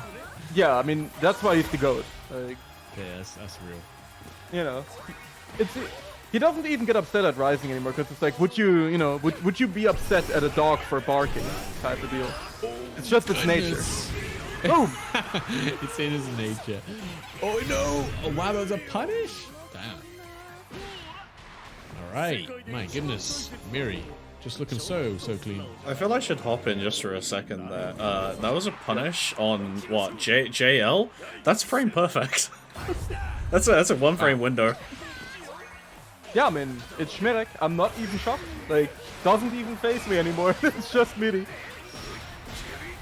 Eesh. Oh my god, man. Oh my god, scoop him, put him down, man. You know don't what's want to real jump fucked anymore. up? This guy is in here called Duda Diva, and I'm not seeing the Diva mirror on my screen as we speak. That is messed up. You might need to bring it out at this rate, bro. Yeah. I mean, the material's not working. Who's saying this was so what? Someone saying this was like actually the Diva favored, but I don't know. I would say it's Miri is. favorite. Yeah, it's Miri gap. Yeah. Jesus Christ. This is a mauling though. I mean, he's just playing really patient until he's not, is the best way to describe it. Yeah. It's Oh, kind he's of going like, for another I mean, while I'm pretty sure, like, Lediva winning the matchup is like an A-type opinion, I'm still pretty sure that Lediva does kind of benefit from a lot of the system mechanic stuff. Like, yeah, BC is of course good against her pressure, however, it can be gapped. Yeah, there we go. Scoop. But the 6XL, is gonna help anyone against Viterra. Cooked. Oh, Yep. I mean, a grappler that can have an advancing normal that's +2 and goes and leads you into command grab range. Like, I mean, it's good. It'll help you out. You know, obviously, it's not going to take you very far because yeah. they did try and at least balance the grappler 6XL. Yeah, exactly. Like, But yeah, imagine this character had like Siegfried 6XL. That would not be a good thing. No, I'm not suggesting it would, but it would be funny at least. Yeah, I mean, definitely. But, yeah. The thing with the D.Va is that, you know, one of the best defensive options in this game is, of course, the BC. But if you're playing a character who's using command grabs, you can't BC those because they don't have hit stun, or block stun. So you're just getting scooped. And that's something that actually does, like, a ton for La D.Va in this game, because people can't really panic BC against this character as much as you would want to, because you're just gonna get scooped. Yeah, I genuinely think that, you know, this character's not that bad, really. This definitely works. Like, it's almost like anti-meta, you know. It's a great option against a lot of the really strong options in this game. What a reaction super! We've seen that a few times now. Wow, zero BP, that's tough. And there we go, the scoop. Just like that. And yeah, I think this character also has some merit against some of the better characters in the game, like Nia, right? With her main defensive option being that misfortune when you're a command grab character, and rather than relying on frame traps like most of the cast, you're relying on your command grabs. It's way stronger versus a character with only a counter. Yeah, definitely. I mean, I believe in the La D.Va streak, you know? I'm definitely... Every time this character is on screen, you're in for, like, some manner of goofy experience, and that's something that I can always respect. Oh, the ultimate lariat as well. Not gonna get the full pickup, but that's just the way to close the gap very quickly, especially against a character like Montero. Oh my god. And, like, just the amount of damage this character can bust out is insane. The corner carry's insane, and yeah, it's good. And there we go. It's the Duda Rage quit. No, never mind. Dudikov, this is Miri quitting, 100%. Yep, there he goes. Yep. That's the Miri classic. That's my favorite thing that he does. Like, every time he always, like, win Alt Force. It's so goated. Boon up Tekken 8 while he's waiting, no doubt. No. Yeah, definitely. Or he's hitting the lab, I'm not sure. Yeah, had to remember for a second. It's definitely not a Duda Rage quit. It's a Miri quit. Miri That's win the classic. Quit, yeah. Yeah, I love that though. Right. That's the goat right there. But well, that's the bracket then. It's gonna be Soki probably playing the Niz still up against Miri, which will be a good match if he still plays La D.Va. But coming up next, we're gonna go down to that loser's side. Gonna have Yuna up against Gideon, another Niz player. Oh, Yuna on the what is it? Wait, Vera? who's Yuna playing? I can't see the icon's too small. Vera, it's Vera, bro. This is like wide Vera. It's like a little I'm like, I can't see. It's too small. Yeah. Oh, right. Yeah, but on that note, we are relieved of our duties here. We kind of speed ran through this part of the bracket. Yeah, damn, wow. And yeah, we've already reached the end of our comms block because we will be swapping out with, of course, #1 Nier enthusiast Gekiko and Lord Kakenheimer himself, John Promenade, coming through here for the rest of the bracket. And yeah, of course, been Yibbo Toast, joined by Lazarus, who's next. And I hope you guys had a good time so far. Just changed my tag to that at this point. Yeah. Yeah, thanks for joining me, Toast. It's been good. Yeah, man, I didn't even realize we got to the end, but yeah, absolutely. You're staying in as well. Like you're hopping. We're hopping in a set here after this because are we? Yeah, I need to see the Grim. I haven't been playing it that much. I don't care. I need to see it. Okay. All right. All right, there we go. Well, you guys enjoy the rest of the bracket with Cake and Gekiko. See ya. See ya. Yeah, thank you very much, Toast and Lazarus, for hopping on for our first half commentary. You've got my amazing question mark voice for the remainder of this, but I've got Gekko here to save me. How's it going? It's going great. I've been sitting here fucking giggling since I've noticed. I've noticed you've been having a giggle for the entirety of bracket. Man, I'm just vibing. I'm having a really good night. And immediately kicking it off with not only Gideon's Nier, Gideon is a Strive player who plays this game in the most infuriating way possible. I agree, yeah. And seeing him on Nier is just kind of perfect. But also up against Yuna, who is a player who I believe she played a bit in base game, but has really like kind of popped off in Rising. So I was like super stoked when I saw her in top 8. Yeah, I saw you popping off in chat about it. I always do as well, you know, we see these new names in top 8. So yeah, I'm excited to see Yuna play. Playing Vera as well, which character I like watching in this game. So did not play base versus actually, might think of someone else. That is... There are a lot of Vera players That is towards the wild. end of It is- this game. It is wild that she's already making top 8s then. Yeah. That's fantastic. I assume coming from another game then. Yo, Frau! Yo. I can pop up for that as well. Frau gang, Frau gang? Bro gang, yo. Immediate 50-50, yeah, just TP right away. So, we'll start with the Layer 1 commentary. You're the Nier player here. What are your thoughts and feelings on this matchup? Very easy for Nier. Yeah? The only real Vera player I fight is Light. Light Yagami is significantly better at this video game than I am. Our sets are even. Like, they should not be. And that to me is like, feels like, okay, this matchup is absolutely not fair for Vera.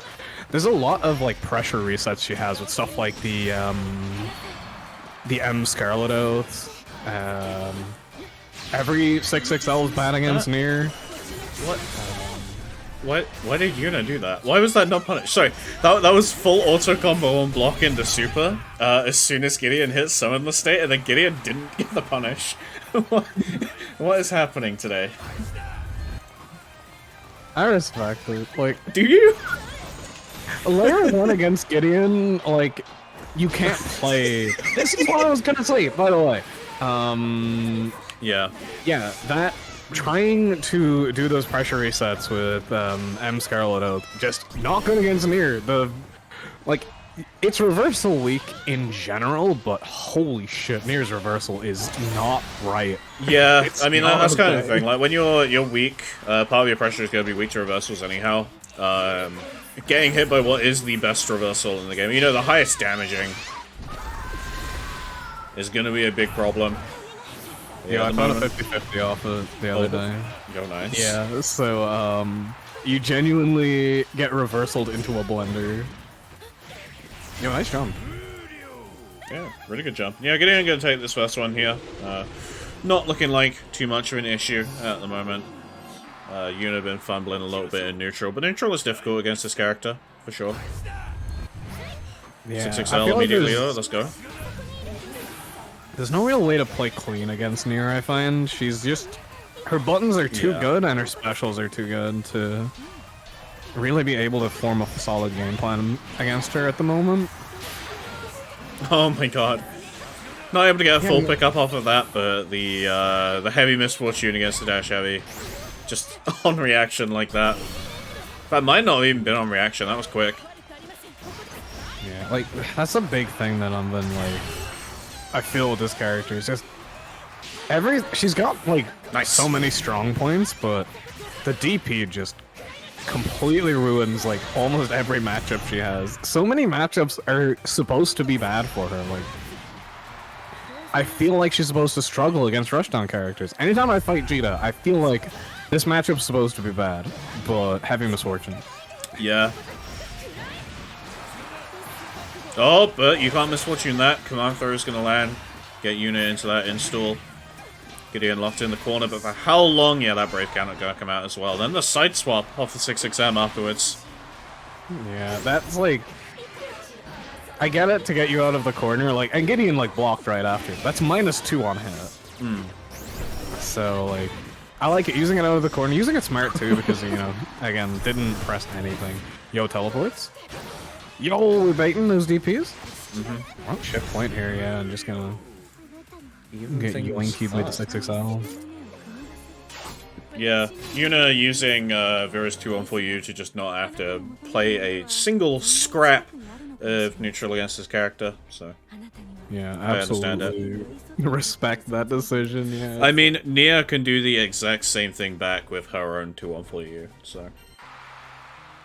I was talking about in the chat earlier that a game plan a stratagem I've put together is to full screen 2-1-4U, run up into whiff punish distance, and 2-1-4U again. You would be shocked how many times that hits. It's so the worst funny. part is I don't think I am that shocked. I still hate it, but like, It's Yeah. I love the funny spin move. Yo, that's gonna hit. yeah.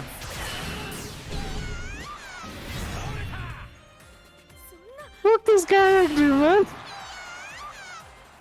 Wait, yo, you're trying to RPS with your super?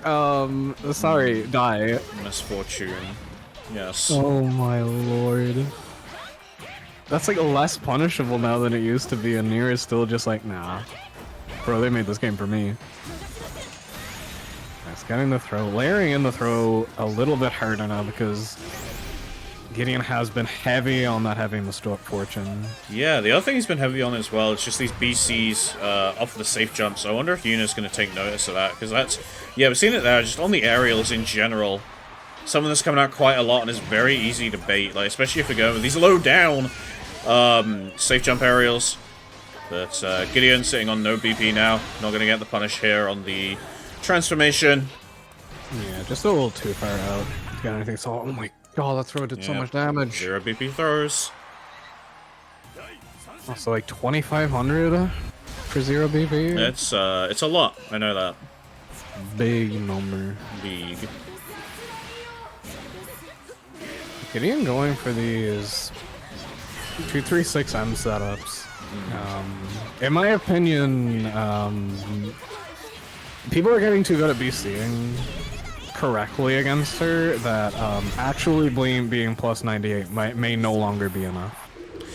Yeah, I mean, the BC there was punished. The thing that I'm seeing with Gideon is not doing any of the 50-50s, right? And that's kind of more where that move is excelling.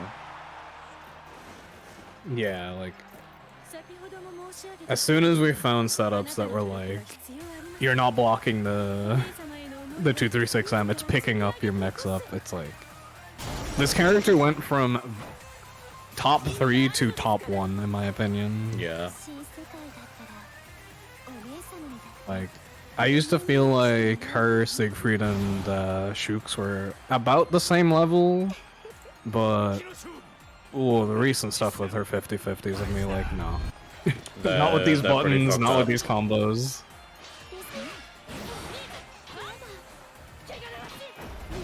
We do have Death down. I like that Yuna does play more aggressive when Death is on cooldown. The cooldown isn't very long, but I feel like a lot of players don't take advantage enough of that that cooldown. You get like 3 seconds of not having to worry about misfortune. You've still got to use that time to its absolute fullest. Ooh, still not punished, but a bit of a riskier use that SBA there. Attacks the throw of the button, doesn't attack that second throw. Yeah. Always tech with 2M on Nier. Like, there's certain matchups where, like Seahawks you tech with close L, but I don't think Nier should ever be teching with throw. The thing with red tech in this game is that you can 6XL after it to keep your pressure. You can't really confidently 6XL against Nier though. So I think beating a red tech is always okay on this character. Okay, that's a nice pickup. Oh, no, not quite on the DP. Dude. Yeah, the instant sending it on the jump. The anti-air game in general from both of these two, just throughout the set, has been fairly weak. And it's not like these characters aren't gifted with, you know, good anti-airs. Vera close heavy, nice spot dodge. Particularly good anti-air. Of course, Nier is loaded with her good anti-air buttons as well, but we haven't really been seeing it for either of them. Also, I will say, we pointed out that Gideon hasn't really been going for the 50-50 setups. He's done it twice and it's been reversal both times. Like, Yuna is just fully ready for those situations. Okay, this time blocks it. She's so good at guessing.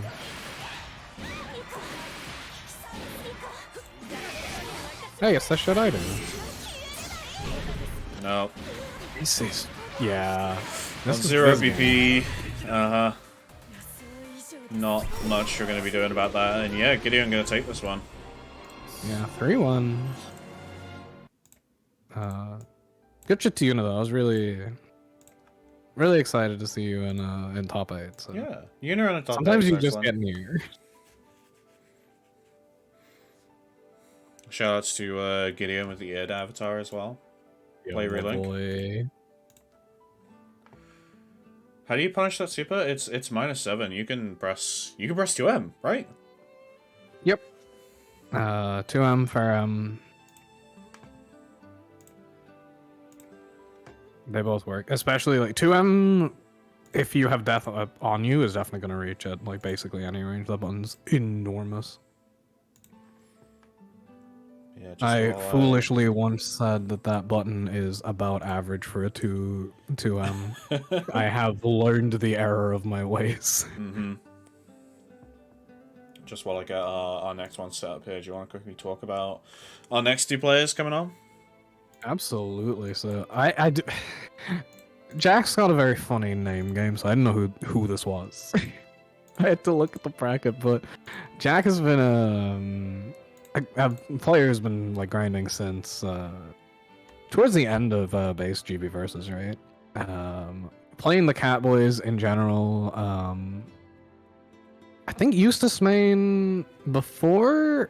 I'm playing Shooks because again Catboy, but they've been playing Beelzebub lately, right? They've been playing a bit of Bubs, yeah. Have you taken them under your wing?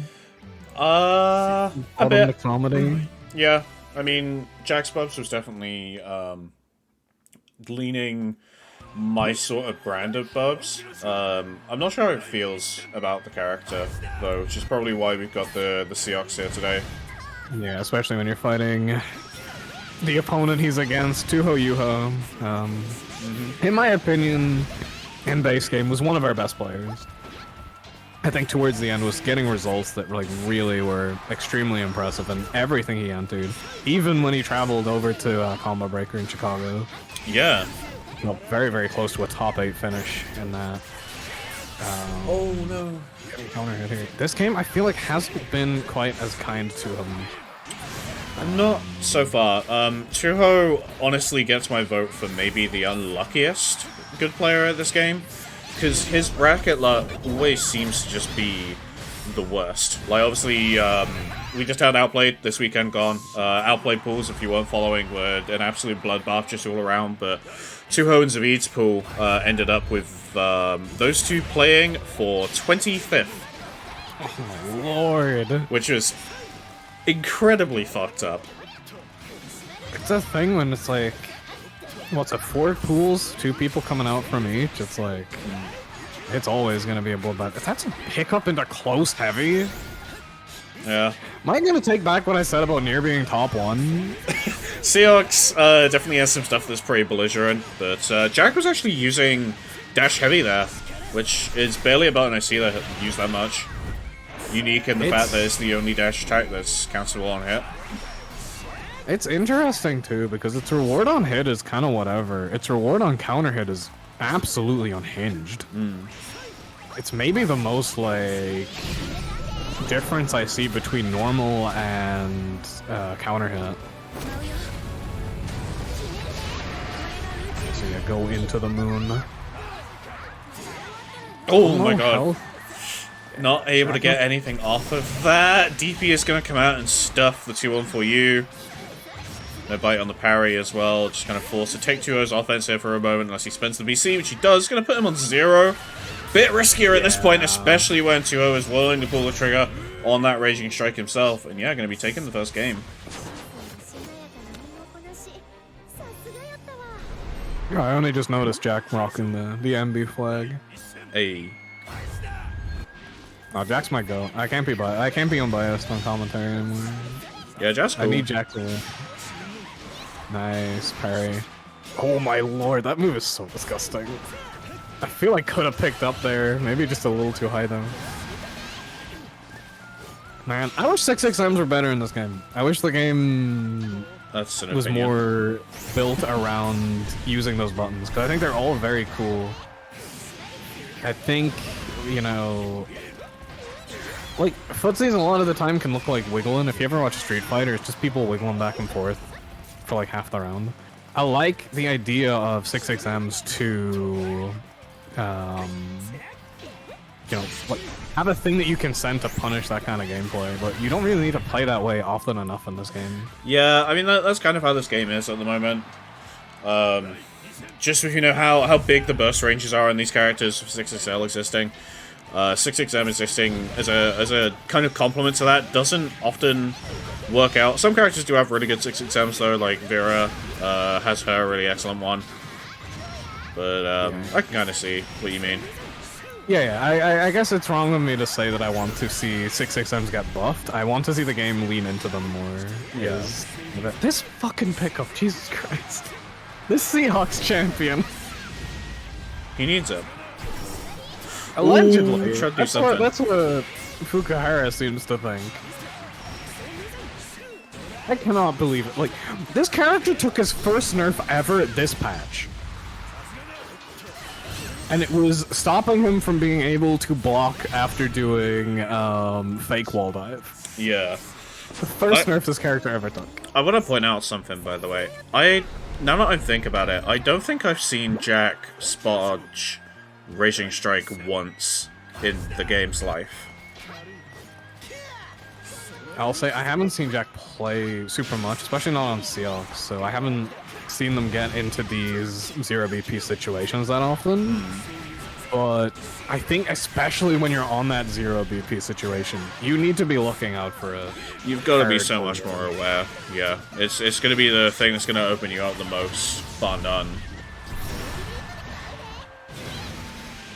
Yeah, nice hit from Tuho. Push him into the corner nice and quick. I love you, L. 22H. Such a cool ultimate skill.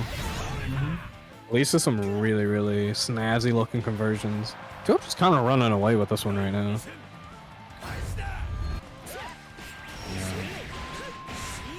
He saw me cheerleading for him in chat. What? Yeah, not able to get the conversion off the trade there. Just wake up heavy. Shades of Dudikoff here for a second. Chooses to spend the Raging Strikes for a little bit more corner carry. I like that air to air, but Joe's just gonna DP out of the scramble afterward. Yeah. Again, we're seeing this situation. Wanted to go for probably, I guess, a more creative punish there instead of just doing the DP because the Hanarashi came out. But not the correct option that close to the corner. And that's too late, I think. That's yeah. safe. Yeah, you're dead. 0 BP. Oh, got the one back, but I still think there's enough. Oh, he dropped it! Oh no, and then he reset. Oh. Yeah. Not like this. I mean, I don't know. I think it's another like mark for Tuho to have that drop and like still keep himself composed enough to keep his pressure tight after and get the kill. It's not something I can do, so I'm always very impressed when other players can do it. Yeah. He's gonna go on to fight. Zavade. Is it pronounced Zavade? Zavid, yeah. Yeah, it's pronounced. So because it's pronounced Zavid, that's why I keep misspelling. Yeah, I always have to second guess myself whenever I type out Zavid's name. But for now, we've got the Duda Diva actually on the Duda Diva. Gonna be playing against Gideon. So we're getting Ladiva versus Nia, which I don't really think is a matchup I've seen yet. I might have seen Miriam Fireshot play it actually, but I guess I'll ask again, what are your feelings? I haven't fought this character. I genuinely haven't fought them. I think it's obviously going to be near favored, but Gideon is never mind. Okay, well, I mean, Gideon also does play this character. Yeah, Gideon played Ladiva in base game, I think. So, and also like Gideon's a Golos player, so big bodies are not like new to him. Yeah, definitely. Can one of you please be on dub, by the way? I need to hear my goat, Patrick Sites. The Diva dub is pretty good, actually. I'm a big fan.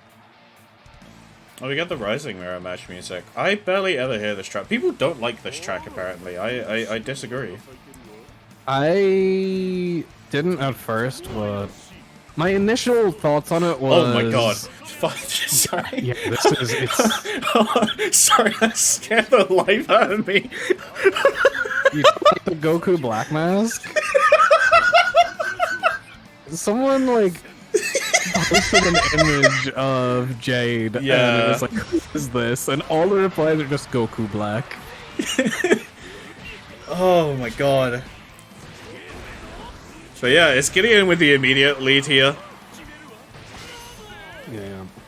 Gideon with a history in big bodies. Dudikov actually does have a bit of a history too. Played Potemkin and Strive for a Yeah, bit. also, back when I first started playing against Dudikov, back in kind of mid-2021, maybe a bit earlier, the Duda Diva was definitely real. It's so wild to think about. When I got into the game, it was always Matera. Run up, easy grab, yep, fair enough. Kind of thing is that there's not anywhere near as much of a penalty for doing easy grab in this game, so just running up and doing it like that is really a lot more viable. Especially, like, you know, it's always good if it kills, but you've got to be aware of it. Like, when this game came out, like, I know the penalty got upped a bit in one of the patches, but like, there was a lot of like non-grappler players, especially in Ireland, picking up La Diva because it's like, what? I just run up and do quick skill and it gives me a 360. Yeah. That's so powerful. And like, yeah, no. It is. It's inherently very strong. Can you know the ranges where it kills penalty or no? Like, you just go for it. I like the BC to keep the corner. Oh, yeah. Yeah, get chopped. And yeah, Gideon taking off first here. There's no counter pick. Good, let's go. Yeah, we're sticking out the mirror. I feel like we wouldn't even see Matera come out for this. We'd see Shooks. Do you reckon? Nice. Because, I mean, at least with Matera, you can keep the Diva away from you a bit more. Seahawk's gotta actually get in there. I think it's just too hard to zone for a full round in this game, honestly. Yeah. Yeah, you gotta constantly look out for stuff like Eularia. Once 50 meters on deck. Speaking of ultimate headbutt coming out. Oh, too far! You can't kill here, right? Yeah. 6XL into the grab. That is very nasty. Yeah. One of the few things that the Diva just has is objectively really, really strong. That blocked 6XL puts you in a very rough situation. An actual genuine 50-50. No, it can't! Yeah, it doesn't work on hit though. It's gonna be Gideon taking this one right back to the corner. Opting not to spend his meter like in combos that much, just wants to prioritize these supers, I guess. Yeah, it's surprising because the ult anti-air grab is a really, really strong combo ender. Yeah, definitely. We're just going for the heavy version here. Yeah, no meter spent in that combo at all. Tries to go for the SBA grab, but Dudikov knowing, jumps it. Wants to reverse the situation, but yep, that's the route I love to see. There's that U-grab ender. Gideon's mashing though, and then he's mashing to you right back. What?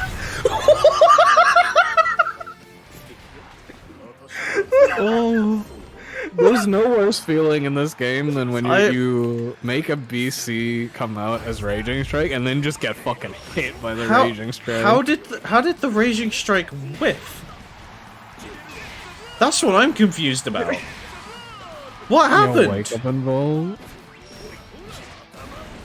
Oh my lord, that wasn't a punish, right? Yeah. My lord, you use your unblockable armored move.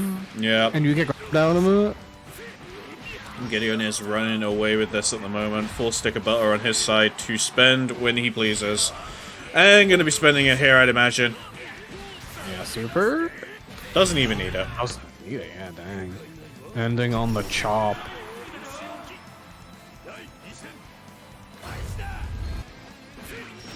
So yeah, set point for him now. Looking really strong here. So much meter out of one combo.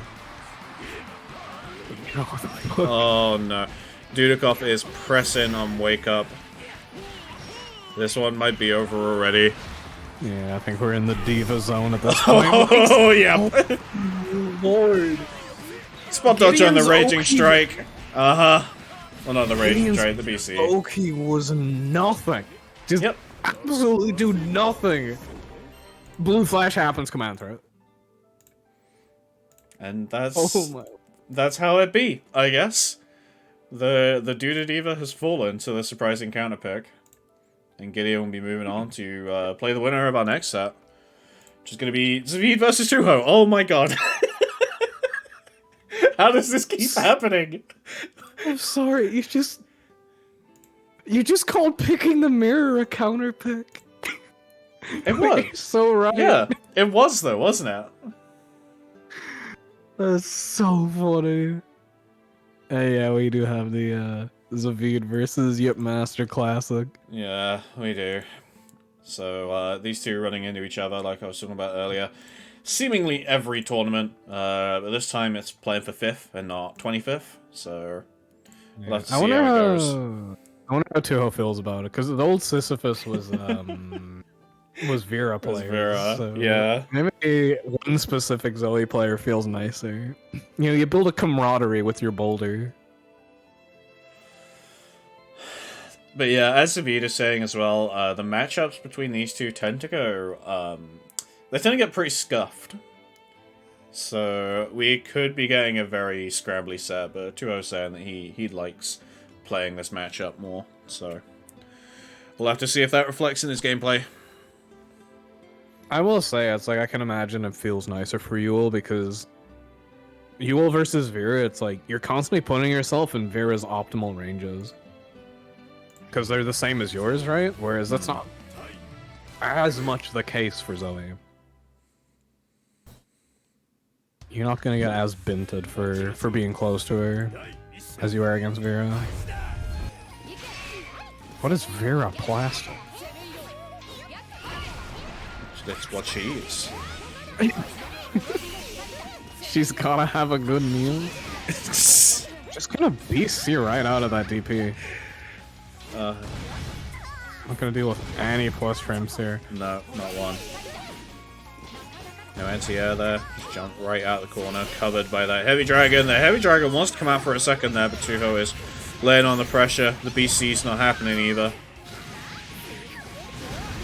Just start here. Not taking the... Oh, but yeah, UDP gotta come out. I was surprised to not see the full cash out there. Gonna use it here instead. Yeah. You know what? One more strike throw here, and you take it.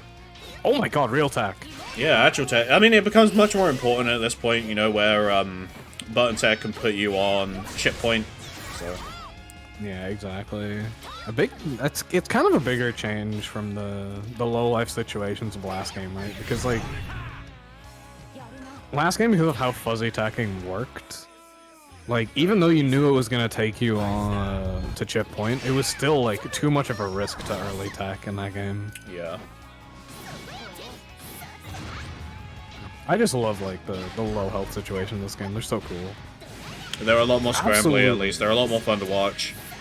They're incredibly stressful. I like me some stress. Oh my god, this conversion. Yeah. Really long conversion, ending in the Link super as well. So much damage. Oh, Honestly, I love it. that must be max damage in that situation, right? Oh, good Absolutely. anti-air. There was some esoteric shit in there, like some wonky 2Hs, and yeah, the Link super as well. And at the end, the whiff DP for frame kill. Yeah. And we're going back.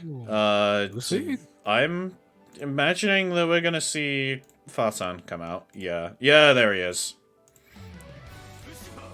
Mr. Silius. So, I don't think Zavid has played Lucilius in this tournament yet. But it's definitely a counter pick that he does like to use for some matchups. I don't think he plays Farsan into Tuho that much, though. So maybe you just kind of want to rock it, see how it goes.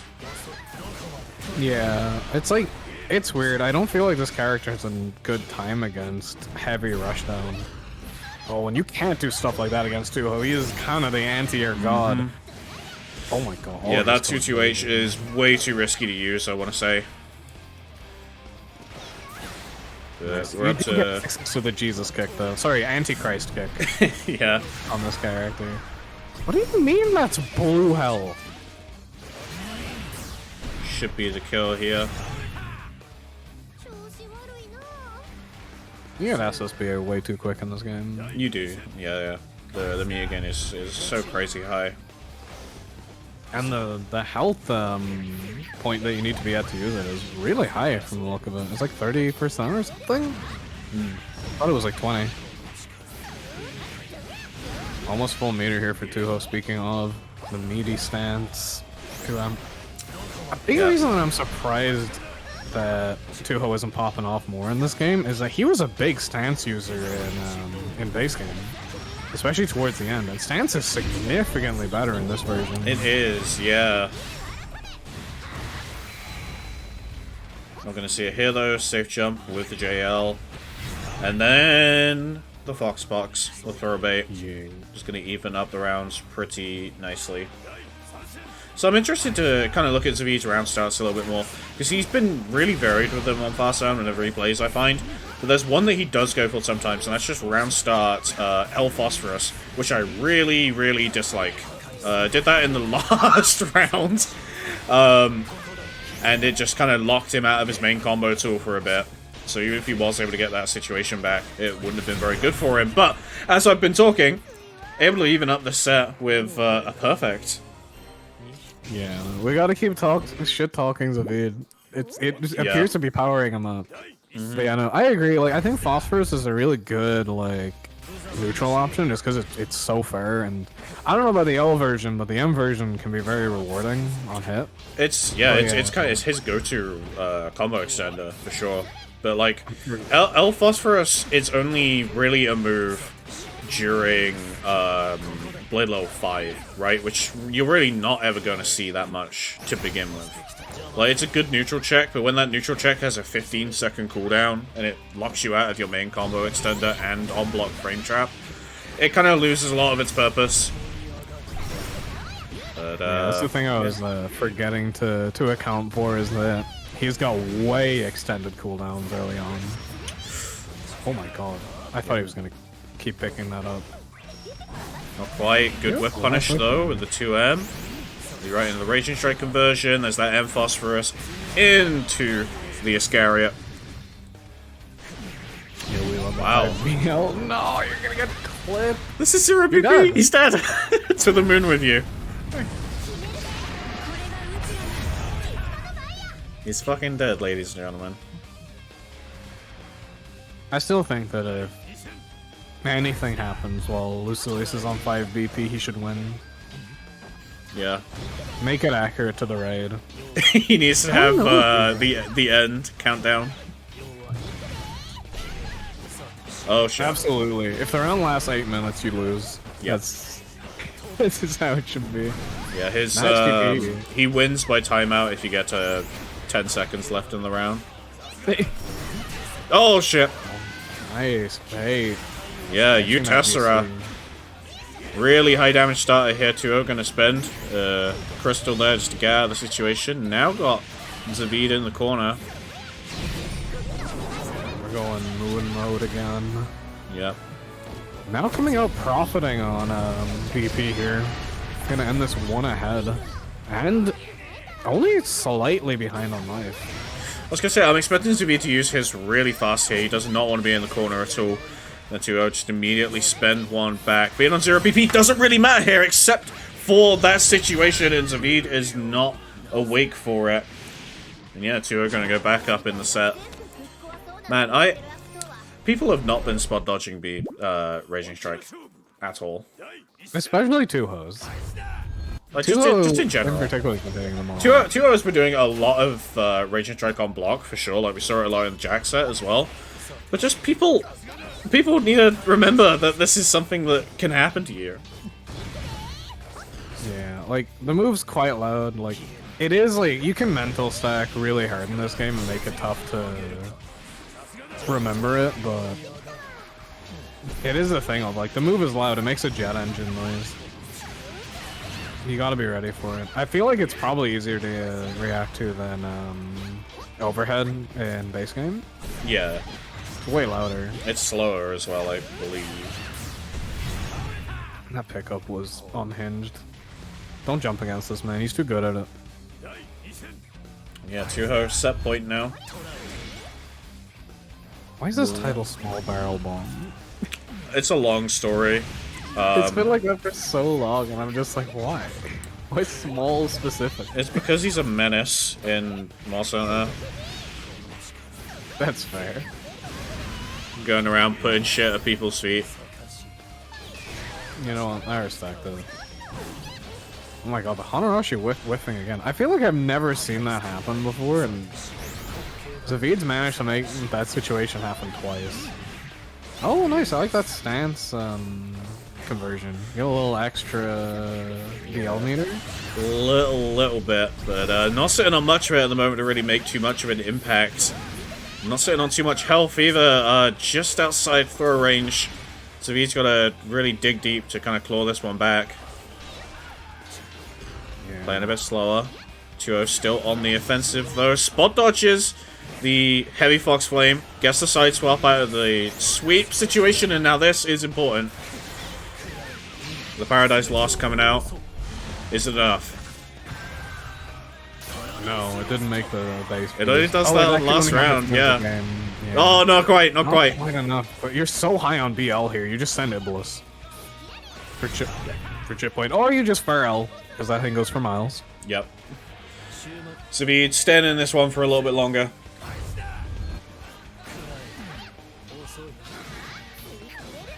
Six XLs coming in. Yep, you cannot jump there. You cannot jump there at all. Tuho is always ready for it. BC gonna get countered by the stance. And then the frame trap with the close heavy. This is looking all Tuho at the moment. No doubt he kills here. Yeah, no. Oh, he drops it! He drops it! This is, however, not a good position for getting tagged. After all that. Caught out in the very end by the throw bait. And yeah, Tuho are going to be moving on to face Gideon in our loser semis in just a moment. We're going to be moving back up to winners though in a second to get Saki versus Miri. Oh man. That's a good set. I wonder what Saki's going to pick. He's been playing all sorts of stuff. These last couple days. With these two, I mean, they come into brackets at the moment kind of flaunting whatever character they really want. So it could be anything. We might just see, you know, an honest Charlotte versus Eustace. But I don't think that's what we're going to see. I reckon it's entirely likely that we get Nia versus Ladiva. Well, we were supposed to have one of those earlier on, so it's good that we're getting it now. We'll see. That avatar is really cute. The pre-con avatars are quite nice. They are, yeah. I mean, I don't know who any of the characters are, but they look nice.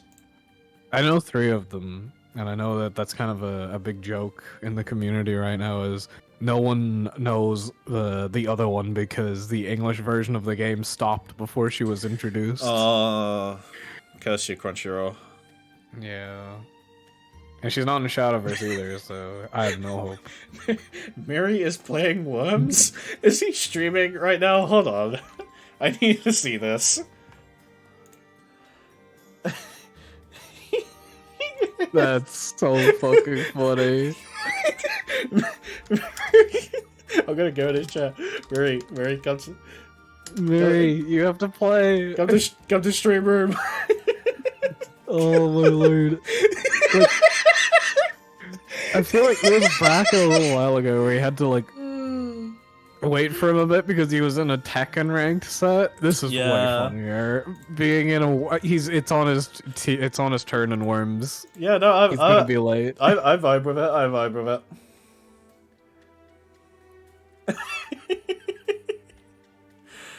I mean, you know, Lazarus and Toast, they were saying that Bracken went too fast, so we gotta give Mary his Worms time. Yeah.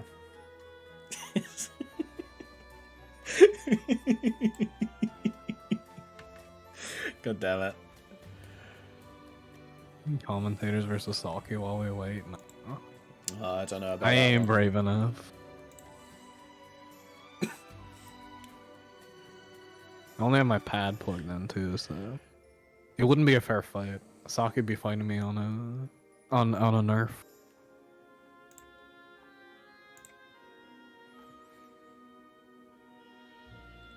Yeah, I guess while that happens, I don't have my graphics on me today, unfortunately. But we have Galebreaker tomorrow. You guys should be signing up and playing in that. We had Aranellis in chat earlier, so... I've been hearing that's going well. I'm not free on Sunday, so I can't play or watch, but... Galebreaker has been really pog. My only experience of, like, being a competitor in Galebreaker was getting round 1 underseeded player into Fire Shock to go O2. It's just been one of the funniest tournament experiences I've ever had in my life. That's a bit of a ride, honestly. Yeah, definitely. But nah, they're good tournaments. Yeah, I'm always happy to see more brackets. I'm sorry for ruining your Worms game, Peter. If anyone out there could be so kind as to put a bracket on Tuesday,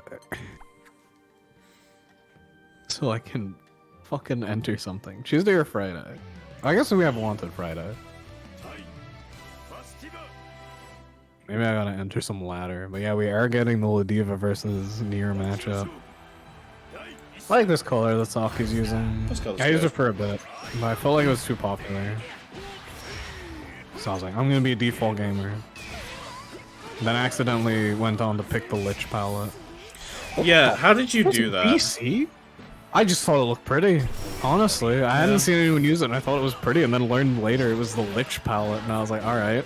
I truly am the center of the universe. Yo, this is what I was talking about before! Yep. Yeah, you get a 50-50 off Heavy Misfortune now. She needs it. But Saki's sitting on 0 BP at the moment. Miri happy to spend his jumps. The heavy grab. Her dad.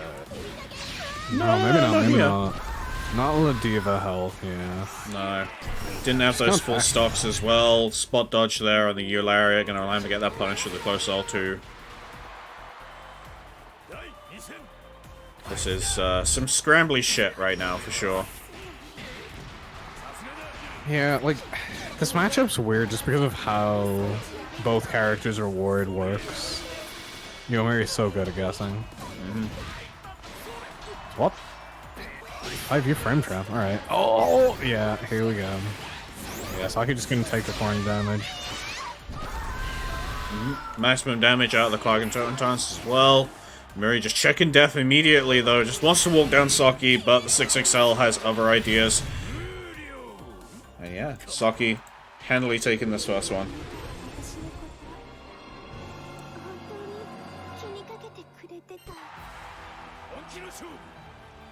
I thought Glims was saying cake the title, and I was like, what have you set it to?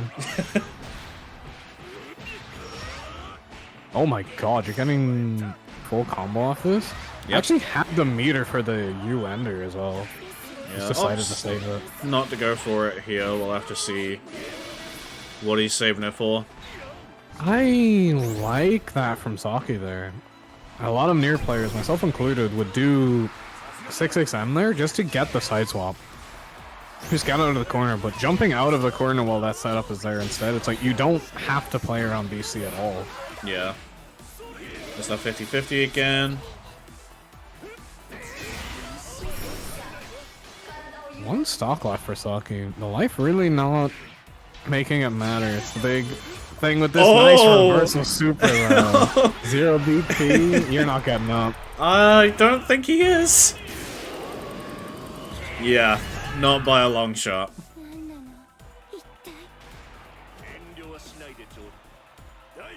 No way am I failing that Willa kill twice.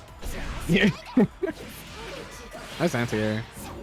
Oh, it doesn't dash far enough for the 6XH. I get a nice setup. Just gonna jump back. Maybe playing heavily around the BC there. Oh my lord. Coming out from outer space. Oh! Oh my god! Holy shit, Miri!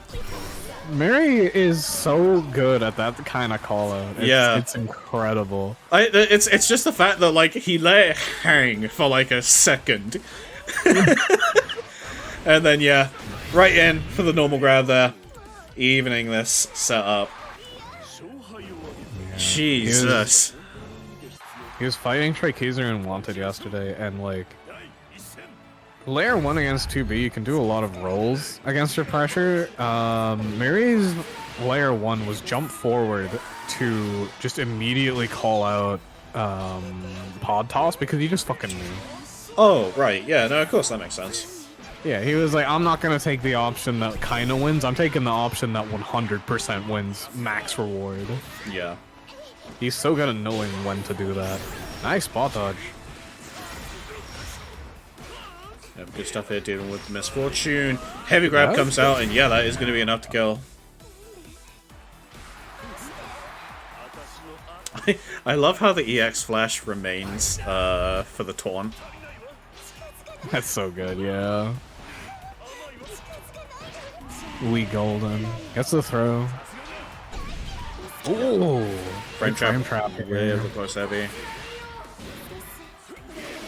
2d6M comes out. Not really too much going on with it there in the corner. Soki's using the back off, but able to get another combo going here. Going to be not fully low on stocks here. Gets a little bit of bonus damage on the Klargen, but oh dear. Whatever he was opting for there, it did not work out. Running H grab. Gonna bring Soki down a little bit more. We see the taunt.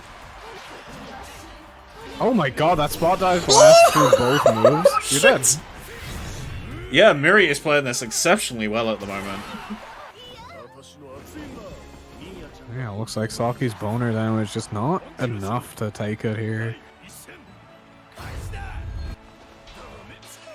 Oh my god, Ladiva 6XL goes nowhere. What the it does not go anywhere, no. I mean, I guess if you get a actual true 50-50 off of it, sure. Saki getting a little greedy with that confirm. I'm not getting stuck into the corner. Honestly, even with those two whiffed heavy moves, stocks are not looking that low. This is still a winnable amount of stocks. This is no longer a winnable amount of stocks, in my opinion. You're gonna have to spend some shenanigans for it. Yeah, I'm interested to see what Saki does to get out of this, if he's able to get out of it. Oh no, I knew it as soon as I saw him crouch. Saw that earlier as well. Just the whiff far heavy buffer. The SBA grab behind it. A classic. And yeah, Miri now set point. Losing the 6XL exchange round start. That's rising, baby. That's just how it be when you're one of the worst 6XLs in the game versus probably the second best one. Oh, nice whip punish.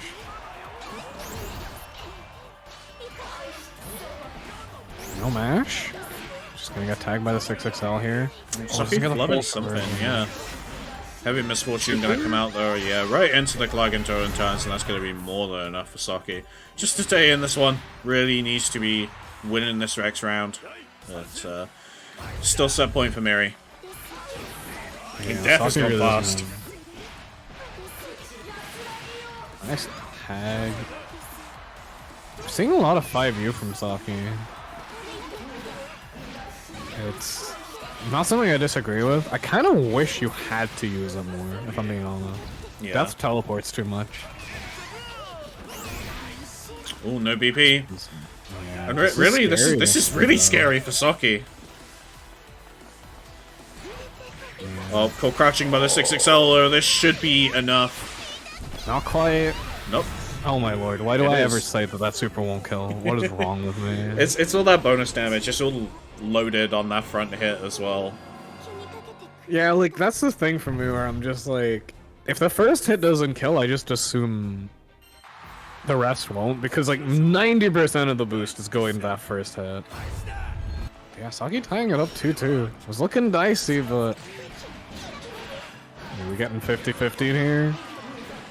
Looking Go that high. way, yep, a high comes out.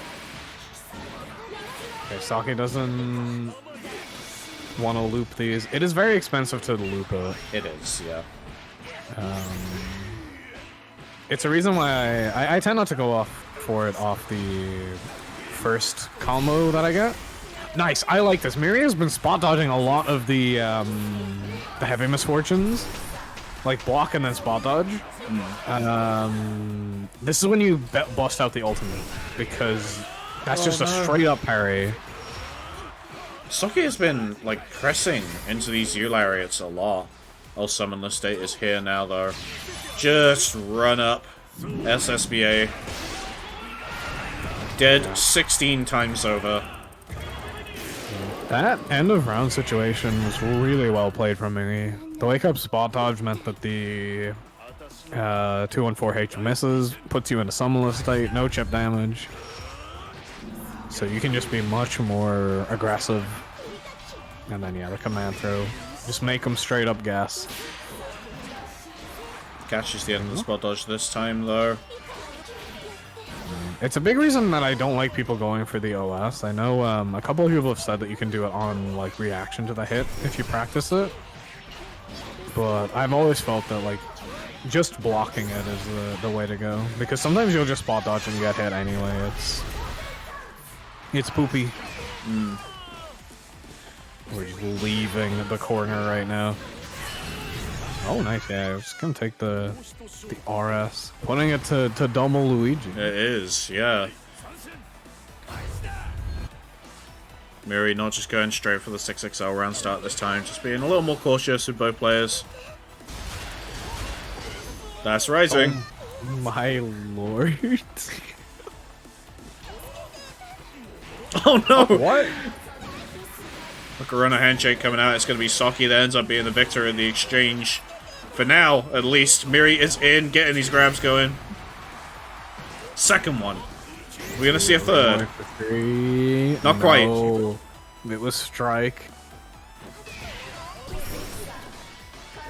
BC into 2-1 for you.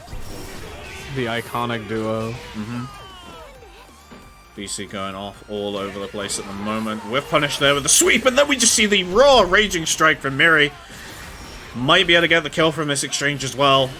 Yeah, 0 BP from Saki. 0 BP both. Oh!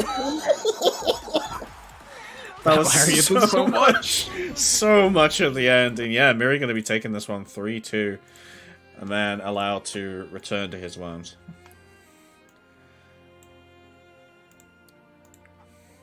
What a hilarious thing to say. I'm sorry. What? I'm not wrong. Return to your worms. That's what he's gonna do. I can guarantee that's what he's gonna do.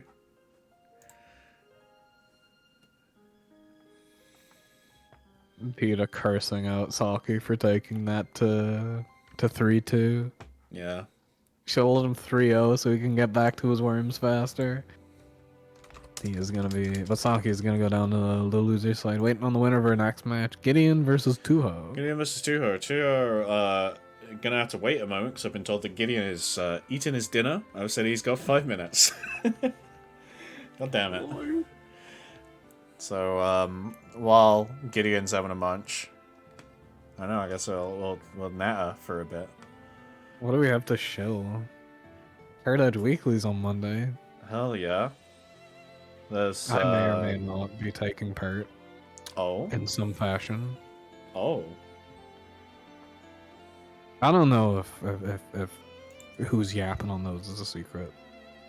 I'm back doing those, so I'm going to do them often. Get used to my voice on Mondays again. Nice. Oh man. There's gonna be ballrooms coming up this week. We're gonna hopefully be announcing our next ballroom special soon as well, so stay tuned for that. If you're outplayed, you probably heard me talking about it anyhow, but if you know, don't tell anyone yet. I'm excited to see more of them there. It's cool to spotlight other regions. Yeah, definitely. With the top tier promenade production values that Cake always provides. I had to do my best. So I'm tired tonight. I've got no idea what it is. I think it's just me dreading needing to wake up early for work tomorrow. Oh, indeed. It couldn't be me. Yeah, I know. I got that full Sunday shift. It's gonna be fucking excellent. No, I'd go Joker mode if it was working weekends. I couldn't do it. We have Wednesday is another beginner bracket too from Lobsters. Mm-hmm. Swiss bracket for beginners. It's a good way to practice playing in like a more competitive environment without having to worry about going 0-2 and then not playing for the rest of the night. So I'm gonna while we're waiting for a moment, I'm gonna run and grab a drink real quick. Let me pop this up on here for a sec.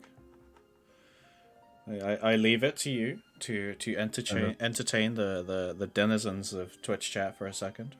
This is absolutely the most dangerous thing you've ever done. I know. On your stream. Yeah, I know.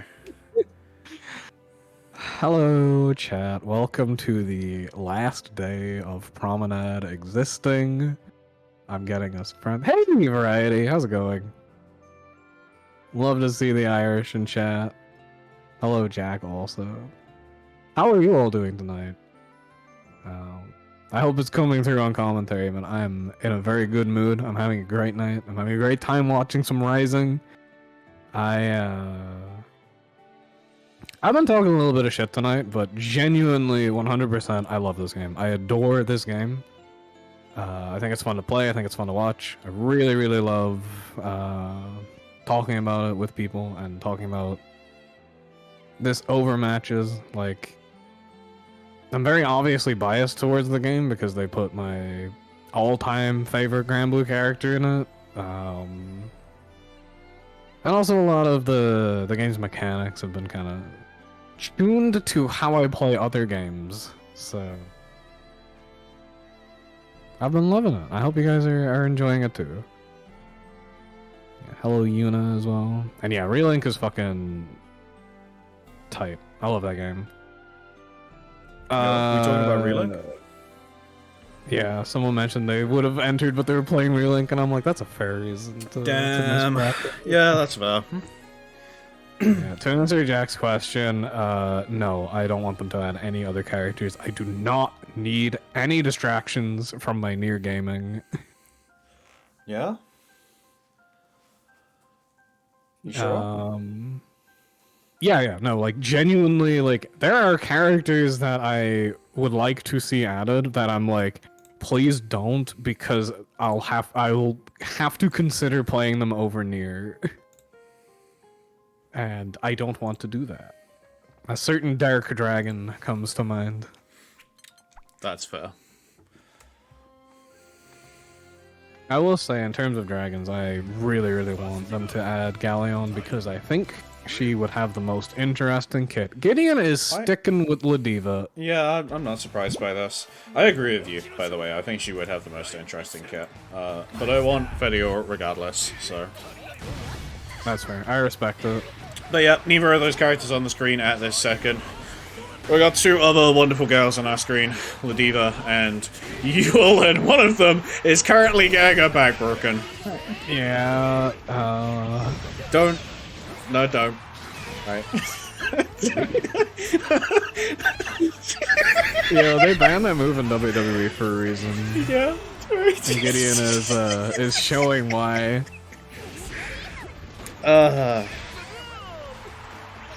What an This has evening it's been been. one of the greatest commentary blocks of my life. I'm not gonna lie. I'm glad. Love commentating with you, Cake. It's the best. Yeah. 0 BP here for Gideon, but still has a nice enough life lead that I don't know. I don't really feel like you one gamble like this and you win. Like, yeah, you don't care. Yeah. So yeah, getting taken our first round here. As much as it ever seems like Gideon cares fucking ever, like, why is he gonna care about being on 0 BP when he's like, I can just be right on one grab, who cares? I don't think Gideon doesn't care about anything, really. Gideon just plays. This is the kind of player I can't beat. Like, so much of my strategy is deliberately tilting my opponent. Yeah. Like, get under their skin, get them off their game. You can't do that with a player like Gideon. There's no way to get under his skin. He's just he's just mentally untouchable. Yeah. But we had the chat saying that, you know, seeing Gideon on heavies is always good fun. Gideon used to play Vasaraga in base Grand Blue, and I think did play him for a little bit in base game, not base game, Launched Rising, but has moved off the character now. Obviously, tried out the Nier for a bit. The Nier stuck with him, but has been playing a lot of Ladiva in ranked, and that's definitely showing here. Yeah, he does have that master rank with Diva. I Shout will out say to though, him with the patience to do that. Yeah. For Tuho, if Tuho loses this, I think he's gonna be the angriest man alive. Oh my god. Just grabbed out of the stance. But yeah, confirm off the far end. Lead into the heavy Starless Sky, get that full corner conversion going. Spin the meter as well. And I will say, one of my favorite parts about the whole bravery penalty system is I really enjoy it for matchups like these, where characters have notably higher HP. Like, having to do 20% less damage overall to Ladiva is very important. Yeah, exactly. And, like, I like that a lot of the characters like that have, like, baseline, like, less strong, defensive options. So you kind of have to end up giving your opponent those, that extra damage. We are seeing the immediate game 1 swap to Nier. Yeah, that doesn't surprise me. So it means I get to ask my favorite question again and not commentate for a moment. Hey, how do you feel about the matchup? This is the closest you will ever get me to say that a matchup is bad for Nier. Really? How come? I don't know what it is. I struggle with this matchup so much. I beat ULs so rarely. It feels like she's really good at dealing with misfortune. It feels like Hanarashi's really good at, like, getting out of the way of her options.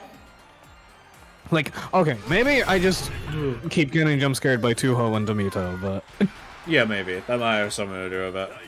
This matchup, I genuinely struggle in more than any other, I feel. Gideon, not struggling too much, though. Yeah, Gideon definitely making it look like light work at the moment. Gonna see the BHC here from Tuho Kill Death.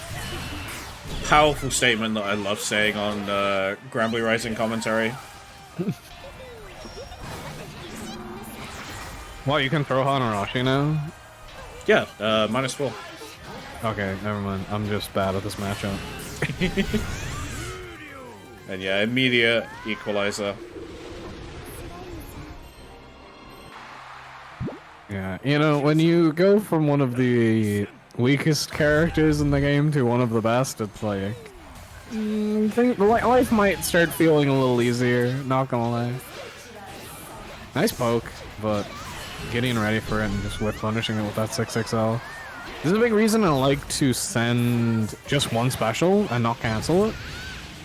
6XL behind it and try and hit the poke that they're gonna put into what? How did you BC that? I think he was blocking for 1 frame. That's crazy. But yeah. Far medium, not going to be able to do the job there. Combo limit's going to prevent him from dying, but a second misfortune going to get the job done. Mr. President. A second misfortune has hit the Tuho. Once again, Tuho not missing any opportunity to poke against these death cancels. I like the 2-2H pickup. Huh? Nah, Sure. never mind. Matchup's unwinnable for Nier. You can just Hanarashi out? No. Just leave. You can just hit the bricks? Hit the bricks. Yeah, it does have invul, so. 2-on-4 you gonna come out, just get a bit of space, but summonless state now for Gideon. Got plenty of health to work with, does have a BP to spend here, but Tuho's gonna be the one to spend first. Equalize that health department, choosing to go for the full basketball here, but it's not gonna be enough to kill. Yeah, Death is not down for much longer. Now you have 13 stocks again. Oh. The DP gonna clinch it out. These misfortunes have really been doing work. Something I feel like gets talked about in Strive a lot too. I feel like Nier's is a bit more severe. Oh my god, the DP won. Alright. But there's a thing with Nagoriyuki where if you could survive having the Bloodlust pop, you just became the strongest character in the game again because it emptied your blood gauge. And Nier has a similar thing where if you can survive the like 20 seconds of not having death, you just have 13 stocks again. Like you can do whatever.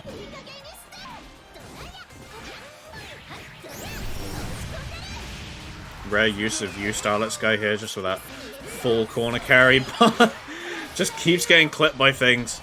Seeing a return to summonless state though. I'm stuttering all the time at the moment doing my commentary. What the fuck is summonless state? It's dominless. Summonless. No throw there on the punish. No, Chuho, stop trying to farm medium that. It's not working. Yeah. Like, it sucks to say, stop trying to apply your pressure against Nier. I mean, it's just not that button. That button is just not it. Oh, no safe jump? No safe jump against the UDP though.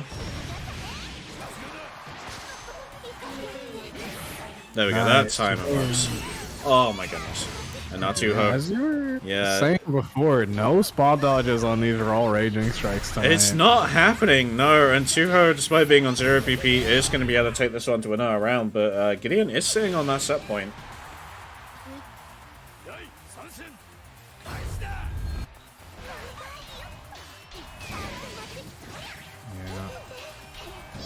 Tuho got a... What? Alright. Yep. I feel like that was pretty risky, but... caught by the low. Yeah, put in the 50-50. Gonna get a nice 2-2U conversion here. Yeah, I feel like the position that those combos leave you in, though, is not particularly good for you all.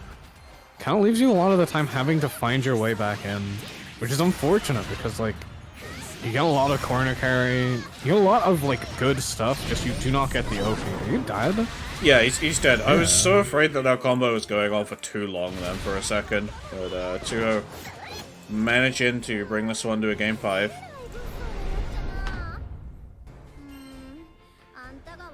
Gideon, you have been killing this man off of your reversal for the past 3 games. Sit your ass down. I mean, I'll be honest, when I kill people off Heavy Misfortune, that's what I'm screaming. I'm like, this game's so bad. You weren't here, but the entire time you were gone, I was just like, talking about how much I love the game. As soon as you come back, I'm just like, yeah, this game's ass. I did see. I just want to say, what a fucking amazing way to start a sentence. You weren't here, but while you were gone... like, yeah. Yeah. I'm all about that exposition. Yo, you're dead. Yep. Gideon, set point again. Fairly simple round.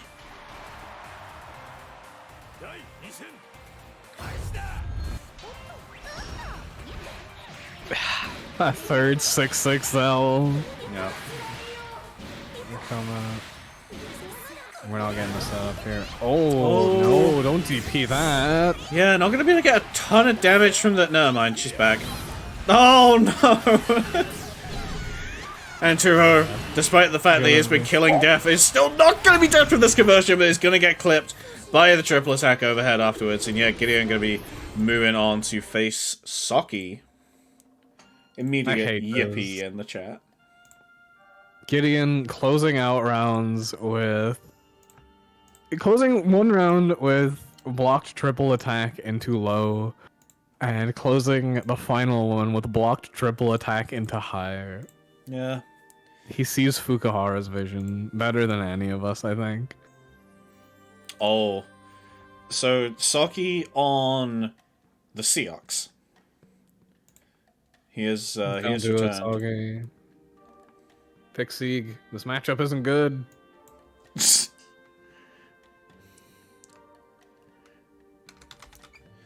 Sorry, I genuinely think this is your favorite matchup. My brain is just completely broken tonight. Whenever I need to so when I'm generating these little images up in the top right of the stream, right?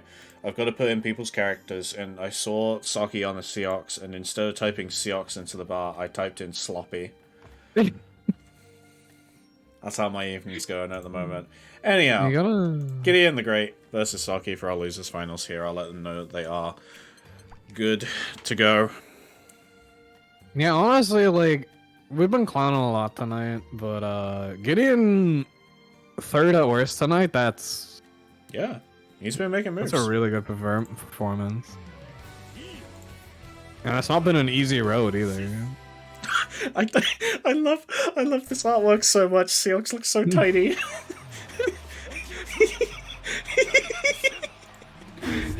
Oh, you can just fucking pick him up and crush him in your palm. It's just baby Shooks. He's mid-able SSBA. Yeah. You get 50-50. You can parry out of this. There's not really much Nier can do about it. Sorry, that's maybe the worst chat message I think I've ever seen. Regardless, bringing it back to our game here, yeah, we do see Saki on the Seahawks. I understand Saki not wanting to play the Nier mirror, or really, you know, not wanting to play Charlotta into Nier, so the Seahawks definitely makes sense. Oh, boy. Personally, I think you should have picked Sieg into this. I think this matchup is pretty advantageous for Nier, honestly. You reckon? Yeah, a lot of the way that he enforces his pressure is just very free to having misfortune. Right. So risk reward never feels in Seahawks' favor in this matchup. Really? Like, the only positive I'll say is that he's one of the characters where you don't want to attack with 2M because 214U goes over it. That's true. But yeah, I just think Heavy Misfortune is too strong in this matchup, and she's good enough against him in neutral that I think it's just a really good matchup for her. Nice pickup! Holy shit. Oh, baits the BC. And yeah, this is what I was asking people to do earlier. You know, this BC has been coming out so often on block from these kind of safe jump situations that just... I feel like it's such an easy bait. Well, even if you're just going to sit there and just spot dodge it, you got those 15 frames to work with, but Saki opted to jump away, still able to get the punish. And yeah, taking the first game. And like, even if the BC doesn't come out, Seahawks has such an easy time getting back in from that range that, like, you're pretty cozy. You 6XL'd against Nier. What were you thinking? It's been really funny watching Saki's BC habits tonight, because even against Miri, like, the exact same thing was happening, and this is on fucking the Diva, is Saki will block 2 6XLs, he will always BC the third one. That's his patience level. Yeah. Hey, those crystals, they're there to be spent. Absolutely. It's so easy for this character to build a meter for a super, so... I feel like he has 5 of them. Yeah, he does get the ability to get them back very quickly, just thanks to how his combo routing works. With punishing me with the 6XL. He's using 6XL for movement, bro. You should. Like, yes, you should. I don't know why people walk forward with Nier. The 6XL goes so far. The same with swords. Like, why are you walking? Nice. Baits it. Doesn't risk the spot dodge. Just gonna send the parry right away.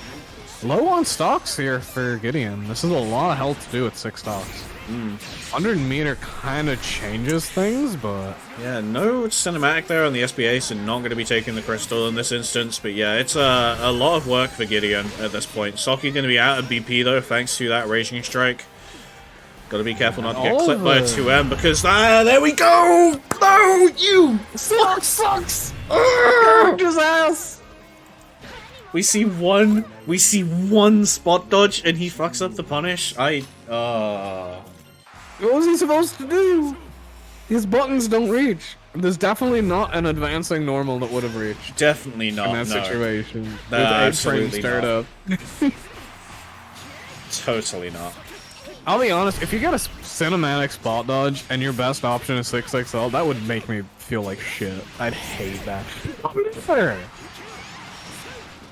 What if the sends in super? It's 19 seconds into the round. Interesting damage from Seox, as some might say. Holy shit, that really is interesting. That's a lot, and then he throws the U Misfortune. Saki set point really fast into this set. He's what? Alright.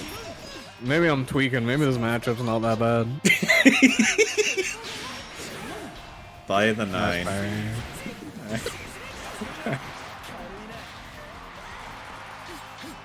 Yeah, vast majority of the set has really been spent in that left-hand corner, just Saki getting these really good round starts.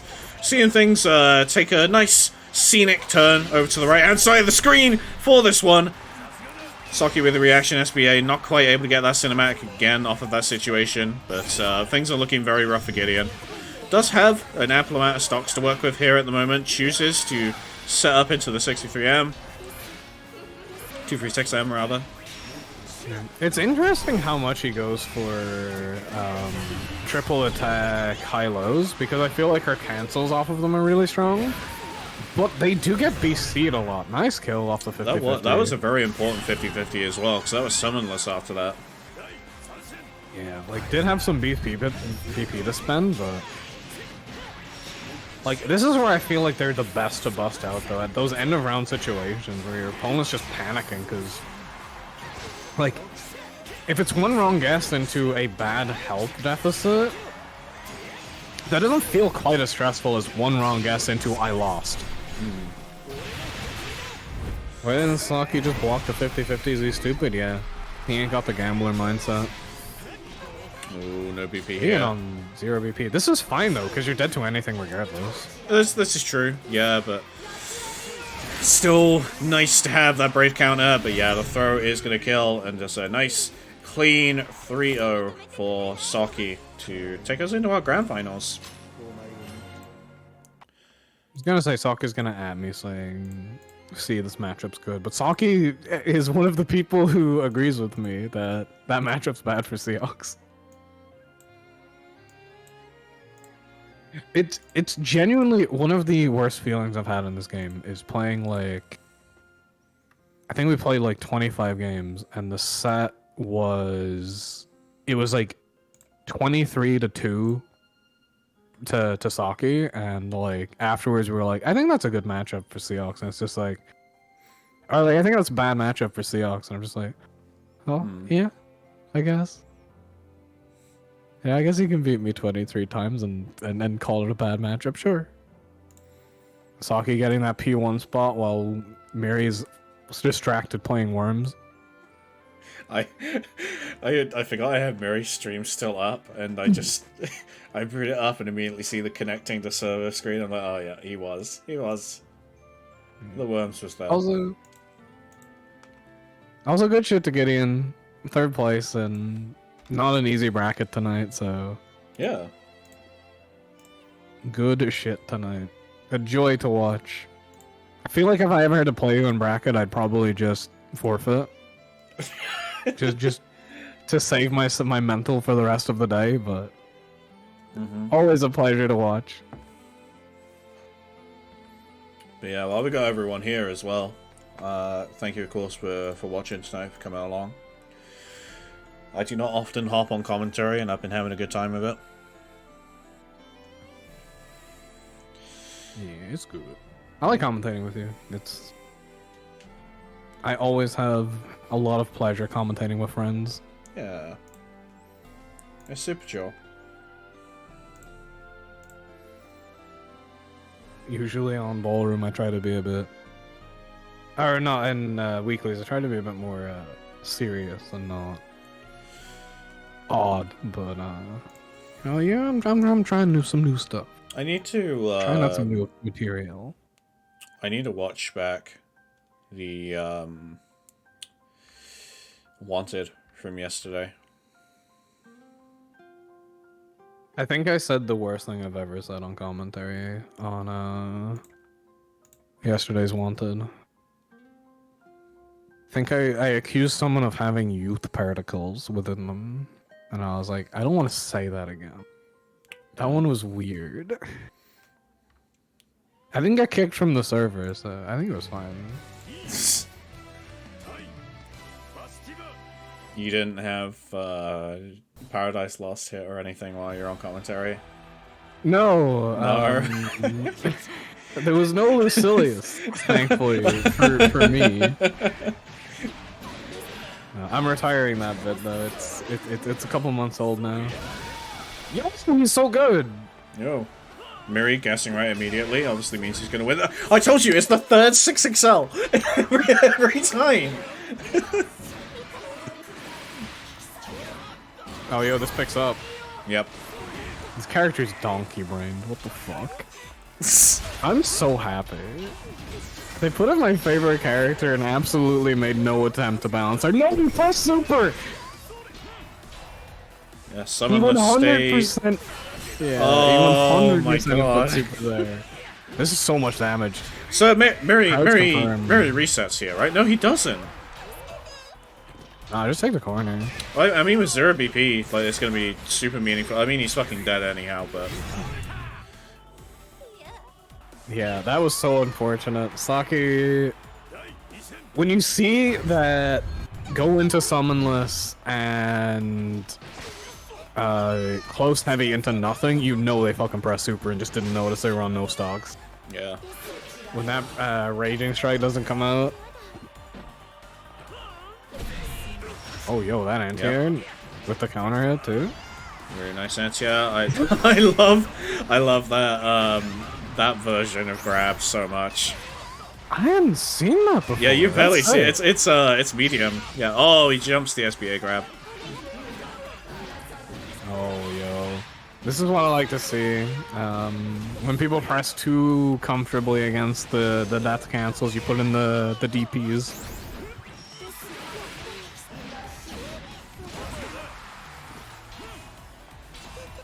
No, Finns get buffed when they're playing Worms. For real. Oh, whiffing that Raging Strike. Saki, what are you doing? What is man doing? What are they both doing? Yeah, one stock left for Saki. This is... I can just see Miri walking forwards until he gets 100 meter. He's waiting for the next cancel. 6XL gonna come in though, make that a little bit harder work. No, he's not reacting. Saki is dead if he reacts with a super. Yeah, yeah. Oh no! Actually goes for a cancel there. Chip point, but you can't chip anymore. There's no chip in this situation unless he does Raging Strike. Which he's not able to do now. Yep. And then just 2M. Yep.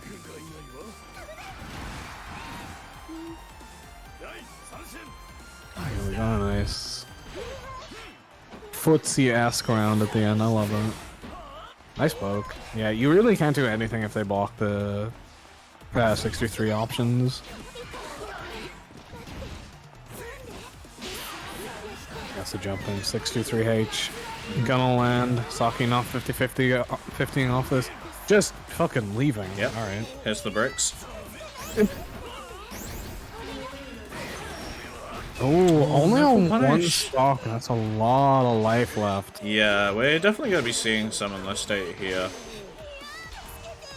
Seeing a lot of 6XL into red tech.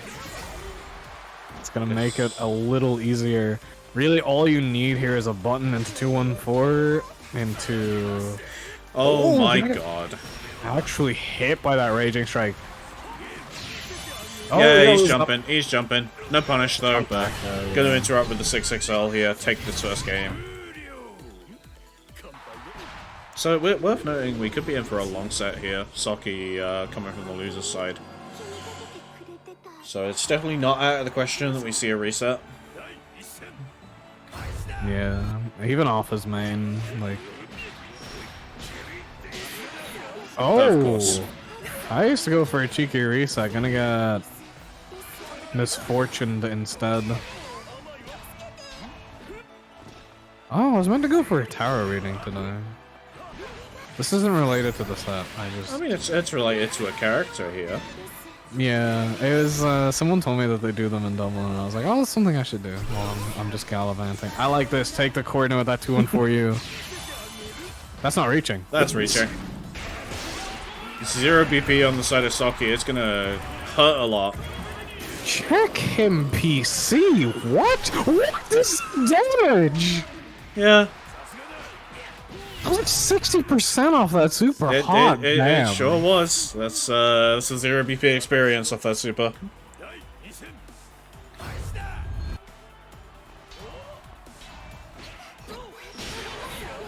Yeah, no headbutt for you. I wonder, is Saki going for the dash through 5U combos? I don't know which ones you're talking about, so... No one uses them because they're hard, but I'm just seeing a lot of 5U in combos from Saki, and I'm wondering if he's attempting them. It's basically, you need to plink dash macro 5U. So an option will toss, the combo tosses them over your head. The charge 5U will hit behind and launch them in front of you again for a full pickup. Oh, that's cool. I like the sound of that. Yeah, no, it's like, it's just so fucking difficult.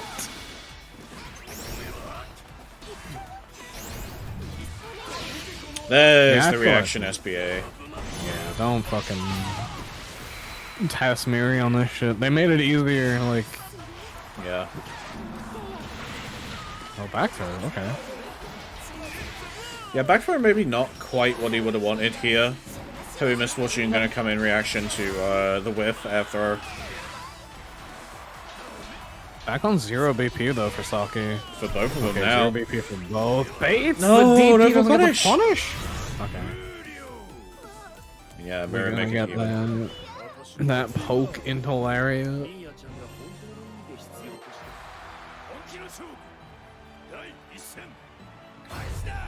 Yeah, no, this. Oh, going for the 214H. It's a weird. I feel like her anti-air conversions are a little awkward. Saki maybe just doing the least stock effective route I think I've seen. How's he on 1? How's he on none? He's on none. I think he kills here. Yeah. No. doesn't Combo look limit the- gonna kick in. He's gonna BC that Lariat. Yeah, I understand BCing Lariat. Doesn't choose to BC this one. Jumps throw. Okay, now Saki 0 BC.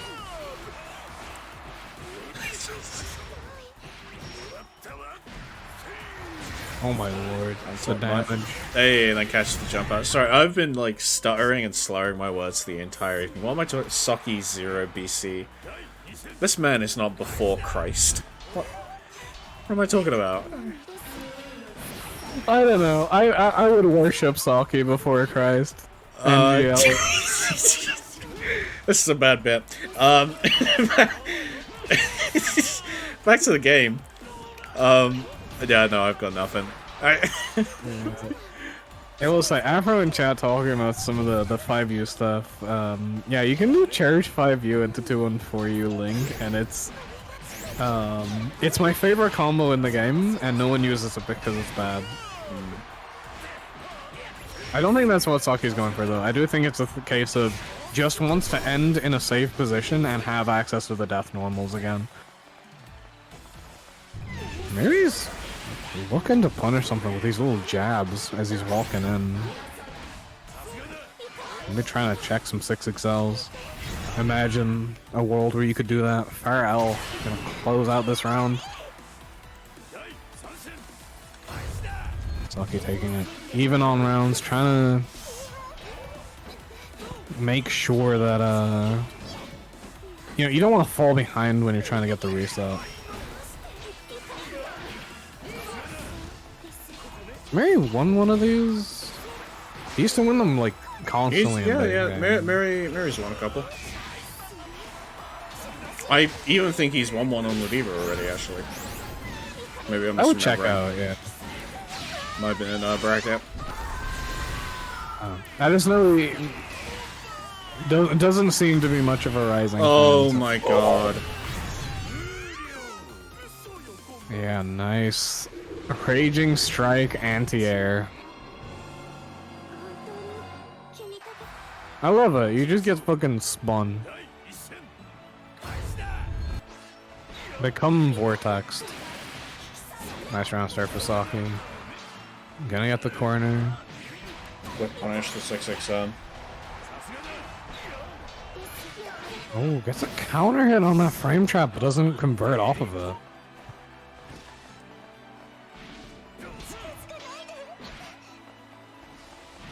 Yeah, now we're in the mid screen. Low stocks here for Saki, I'll be honest, but has full BP and meter, so. Yeah, they're gonna start spending his, immediately get it back, take one off of Saki. Really just one mix-up situation away, but Saki just gonna hit those buttons on Wake Up. He's gonna go straight for the Totenklagen-Pause. Totenhagen-Daz. That's, yeah. Why'd yeah, you like, BC that? Mary. Oh god, it just got shipped out. That's actually rough, yeah, if you do it with the DP. You can't mash there, it's a frame trap. Do you really want to be like spot dodging in the middle of death sequences? That's good thinking from Saki. He's on reset point here too. 50-50 comes out. Mary guesses correctly. Yeah, Mary's been guessing correctly a lot. It's interesting that people guess high so often. It's not the option I would expect people to guess because it's harder to do than the low. Like, the timing on that JU is kind of tight. Where is your health? 0 BP. Oh, Mary wanted a reset into probably a throw there, but Saki was pressing buttons. He's too aware. Chip point here now. This is really rough. But Summon the Stage has no way to deal any chip damage. Yeah. He's just gotta hope he clips him with something. Yeah. No way of BCing that Eularia as well, so... And yeah, these two are spending BC a lot. Like, a lot. Yeah, it's interesting that they're using it kind of as a resource trade. I know Saki has said in the past he kind of doesn't like that aspect of the move, where it feels like you're just trading them back and forth a lot. But still, it's like it feels like you have to if it's such a strong defensive option. What? Oh my god. 6XL are gonna beat out the Eularia. They're one of the most depressing things I've seen in a while. 2-on-4U gonna keep buried locks in the corner. Just for a little bit at least. Another Eularia is gonna come in. Yeah, oh, nice. Pressing against that backdash. Shimmy. Really strong option on a lot of characters, but yo, looking for a jump there. I'm not sure what Miri was trying to cancel into at that point. Anyway, we're getting a reset. Oh yeah. Saki is of course allowed to swap characters here. If he wants to, at least, yeah. No, neither player swapping. They're sticking to their guns. I mean, this is how Miri always is. Like, Miri picks a character for the bracket and just never swaps. But Saku, we haven't seen the Shooks come out already, so.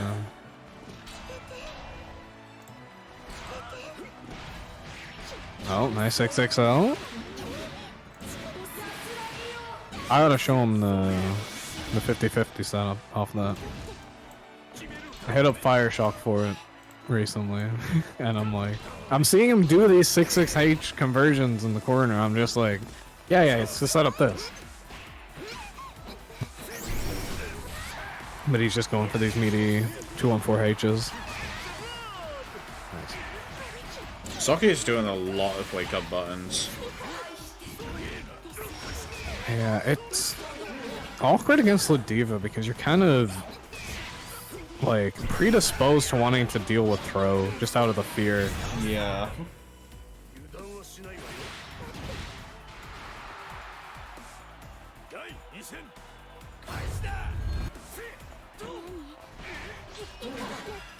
Making that early 6SL, getting frame trapped by the 2-2L. Yo, you blocked 3 6 He blocked 3 in a row. Yeah. Mary The spending his adaptation. BB really quick here. Choose to spend that last one as well on the Raging Strike conversion. Really wants to be hitting a super. Oh, Saki doing wake up buttons again. And he's gonna get that back actually. Yeah, that's another BP death. Gonna take that kick to the face There and we the go. grab. Saki sending the SSBA. But that ain't gonna work against no grabs. They might call it OD amnesia, but it ain't that strong yet. And I mean yet. See you in season 2. Still though, plenty of damage off of this situation. Wants to push more towards that right hand side corner, but the Lariat is going to choose to dictate the pace of the game towards the left. I like this early cash out. You're on the 3 BP, you're gonna get that maximum boosted damage, and alright, I don't know what that was about. I was gonna say it's like you've got more than enough stocks to end the round and then just immediately spends 2 on nothing. But gonna still close out the round. Put the fear of God into them, that's what that's about. Yo. Star 67. I love that button so much. It's just so funny looking. 50-50 off my reversal, you love to see it. But Miri has been blocking all of these. Connects to the 6XL as well. Pushes Saki right into that corner. You... yeah. Misfortune, gonna come out.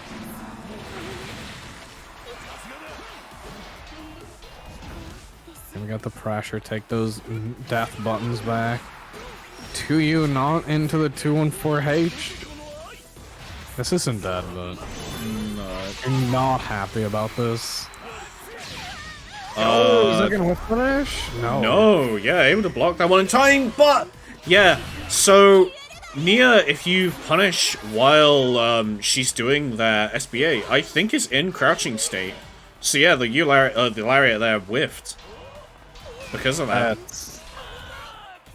That's a nightmare. Like, for every Goa character, like, her being in crouching state during that SBA is a good thing, right? But, nope. No way there. And Saki taking the close L mash against the Lariat. Wasn't allowed to block it because of chip point. Again, whiffing that anti-air grab in the end of combo strings.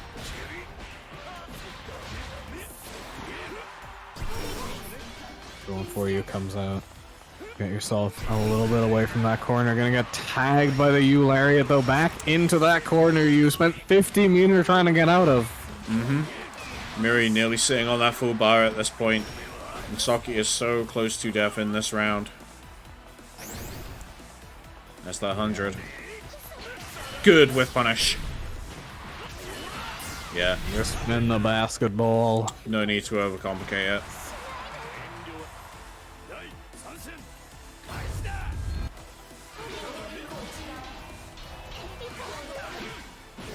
Okay, Mary patiently waiting out those death cancels. Gonna be able to block the DP and kill death. Gonna get thrown still though. And now you have a death coming out. Can't do a strike reset, I feel, against this character. DP's gonna beat either option. Yo, hello Raiders from Merp. I hope you're having yourselves a wonderful day. This is Grand Finals in the European Tournament. I hope you guys understand what you're missing. Yeah, no, you guys should have shown up earlier. Merp, your ceiling has a hole in it? Oh no. I'm sorry. Yeah. Saki gonna move up 2-0. That definitely is a heavy misfortune. And yeah, of course, Miri sticking with the lever all the way, as he should do. As he always does.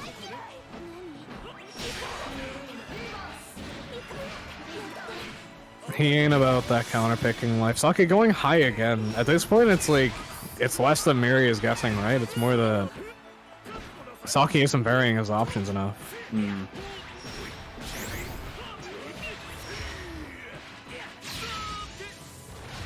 go into the super... Really good position here. 50% health done. The UDP gonna come out. It's gonna send that 214M out. I kind of like that in knockdown situations.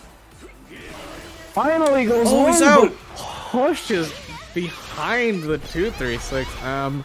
So unfortunate. Gonna get chopped here. Mary not making the same mistake twice, remembering that crouching state. Yep.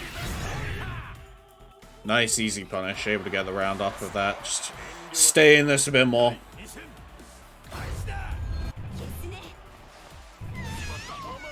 Oh, fair heavy anti-air. Gonna get hit by the splash this time, though. BC tries to come out. Gonna get cancelled. Miri not getting the combo. And gonna get BC'd again. That was a very low counter hit. JL hits. Crouch confirm here from Miri. Has the corner. 2-1U. Gonna give Saki some breathing room here. BC right back in there, though. BC War's going on for sure.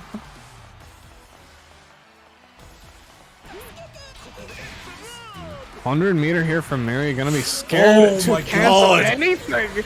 No fear from Saki. The wake up 2L. Not the kill though.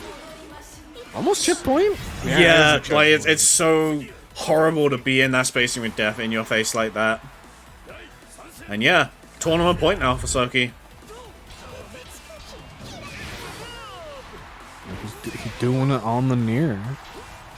We saw him playing Siegfried in Wanted, so I was expecting to see that again, but maybe just feeling like this character might be the yeah, and this time actually connecting. The first time Miri hasn't blocked the high correctly.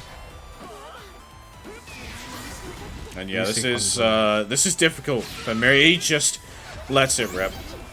No punish though. Spot dodge. Not enough frame advantage. 0 BP though. Like, this is still scary. Never mind, you can still cancel that DP. Saki gonna take Promenade Weekly number 7 on the near. Coming in from loser's side. Miri has returned to his worms. You're right. That is particularly unhinged thing to say on commentary, isn't it? But yeah, Saki taking this one from the loser's side. My guy chilling on the near. What happened to the Charlotta? Who knows? He ain't top 3, baby. Eee. Near top 1. I respect it. He's doing it for me. He knows I don't got time to play in brackets, so he's winning them instead. Gotta use the Frau palette though, Saki. Gotta represent the Frau gang. Yeah. Requirement. Yeah, good shit to everyone who entered today. It was a really, really fun tournament to watch tonight. I had a great time both watching and commentating. Shoutouts, of course, to Lazarus and Toast who were on for the first half. Yeah. Those two are always incredibly entertaining together. I love it. For sure. Sorry, I was just sorting something in the background. But yeah, thank you very much, everyone, for coming along tonight. Of course, we do this every week, so, you know, the people here at the moment from Merp Stream, you came in from the raise that we had earlier on today. thank you for coming along. We do this every week here for the European Weeklies. But we're going to close things out here quickly. We're back to our regular raid schedule as well, so we're going to be heading over to my boy Jarbagel, who has recently gotten a job and completed a move, so make sure you congratulate him. Yo, he's playing big boy games? Yo, he is. He was doing some of the most unhinged Monster Hunter speedruns. So. Yeah, I think he's doing some Yeah, nice fun stuff at the moment, so make sure to show him the same love you showed the stream today. But yeah, with that, thank you very much for coming along, everyone. Of course, thank you to Toast and Lazarus for holding it down earlier, and Gecko for sitting here right now and commentating with me. Hell yeah, always a pleasure. Love commentating these games. Hell yeah. And yeah, we'll catch you guys on Tuesday for Ballroom. And yeah, have a nice rest of your night, everyone. Take care. Good night.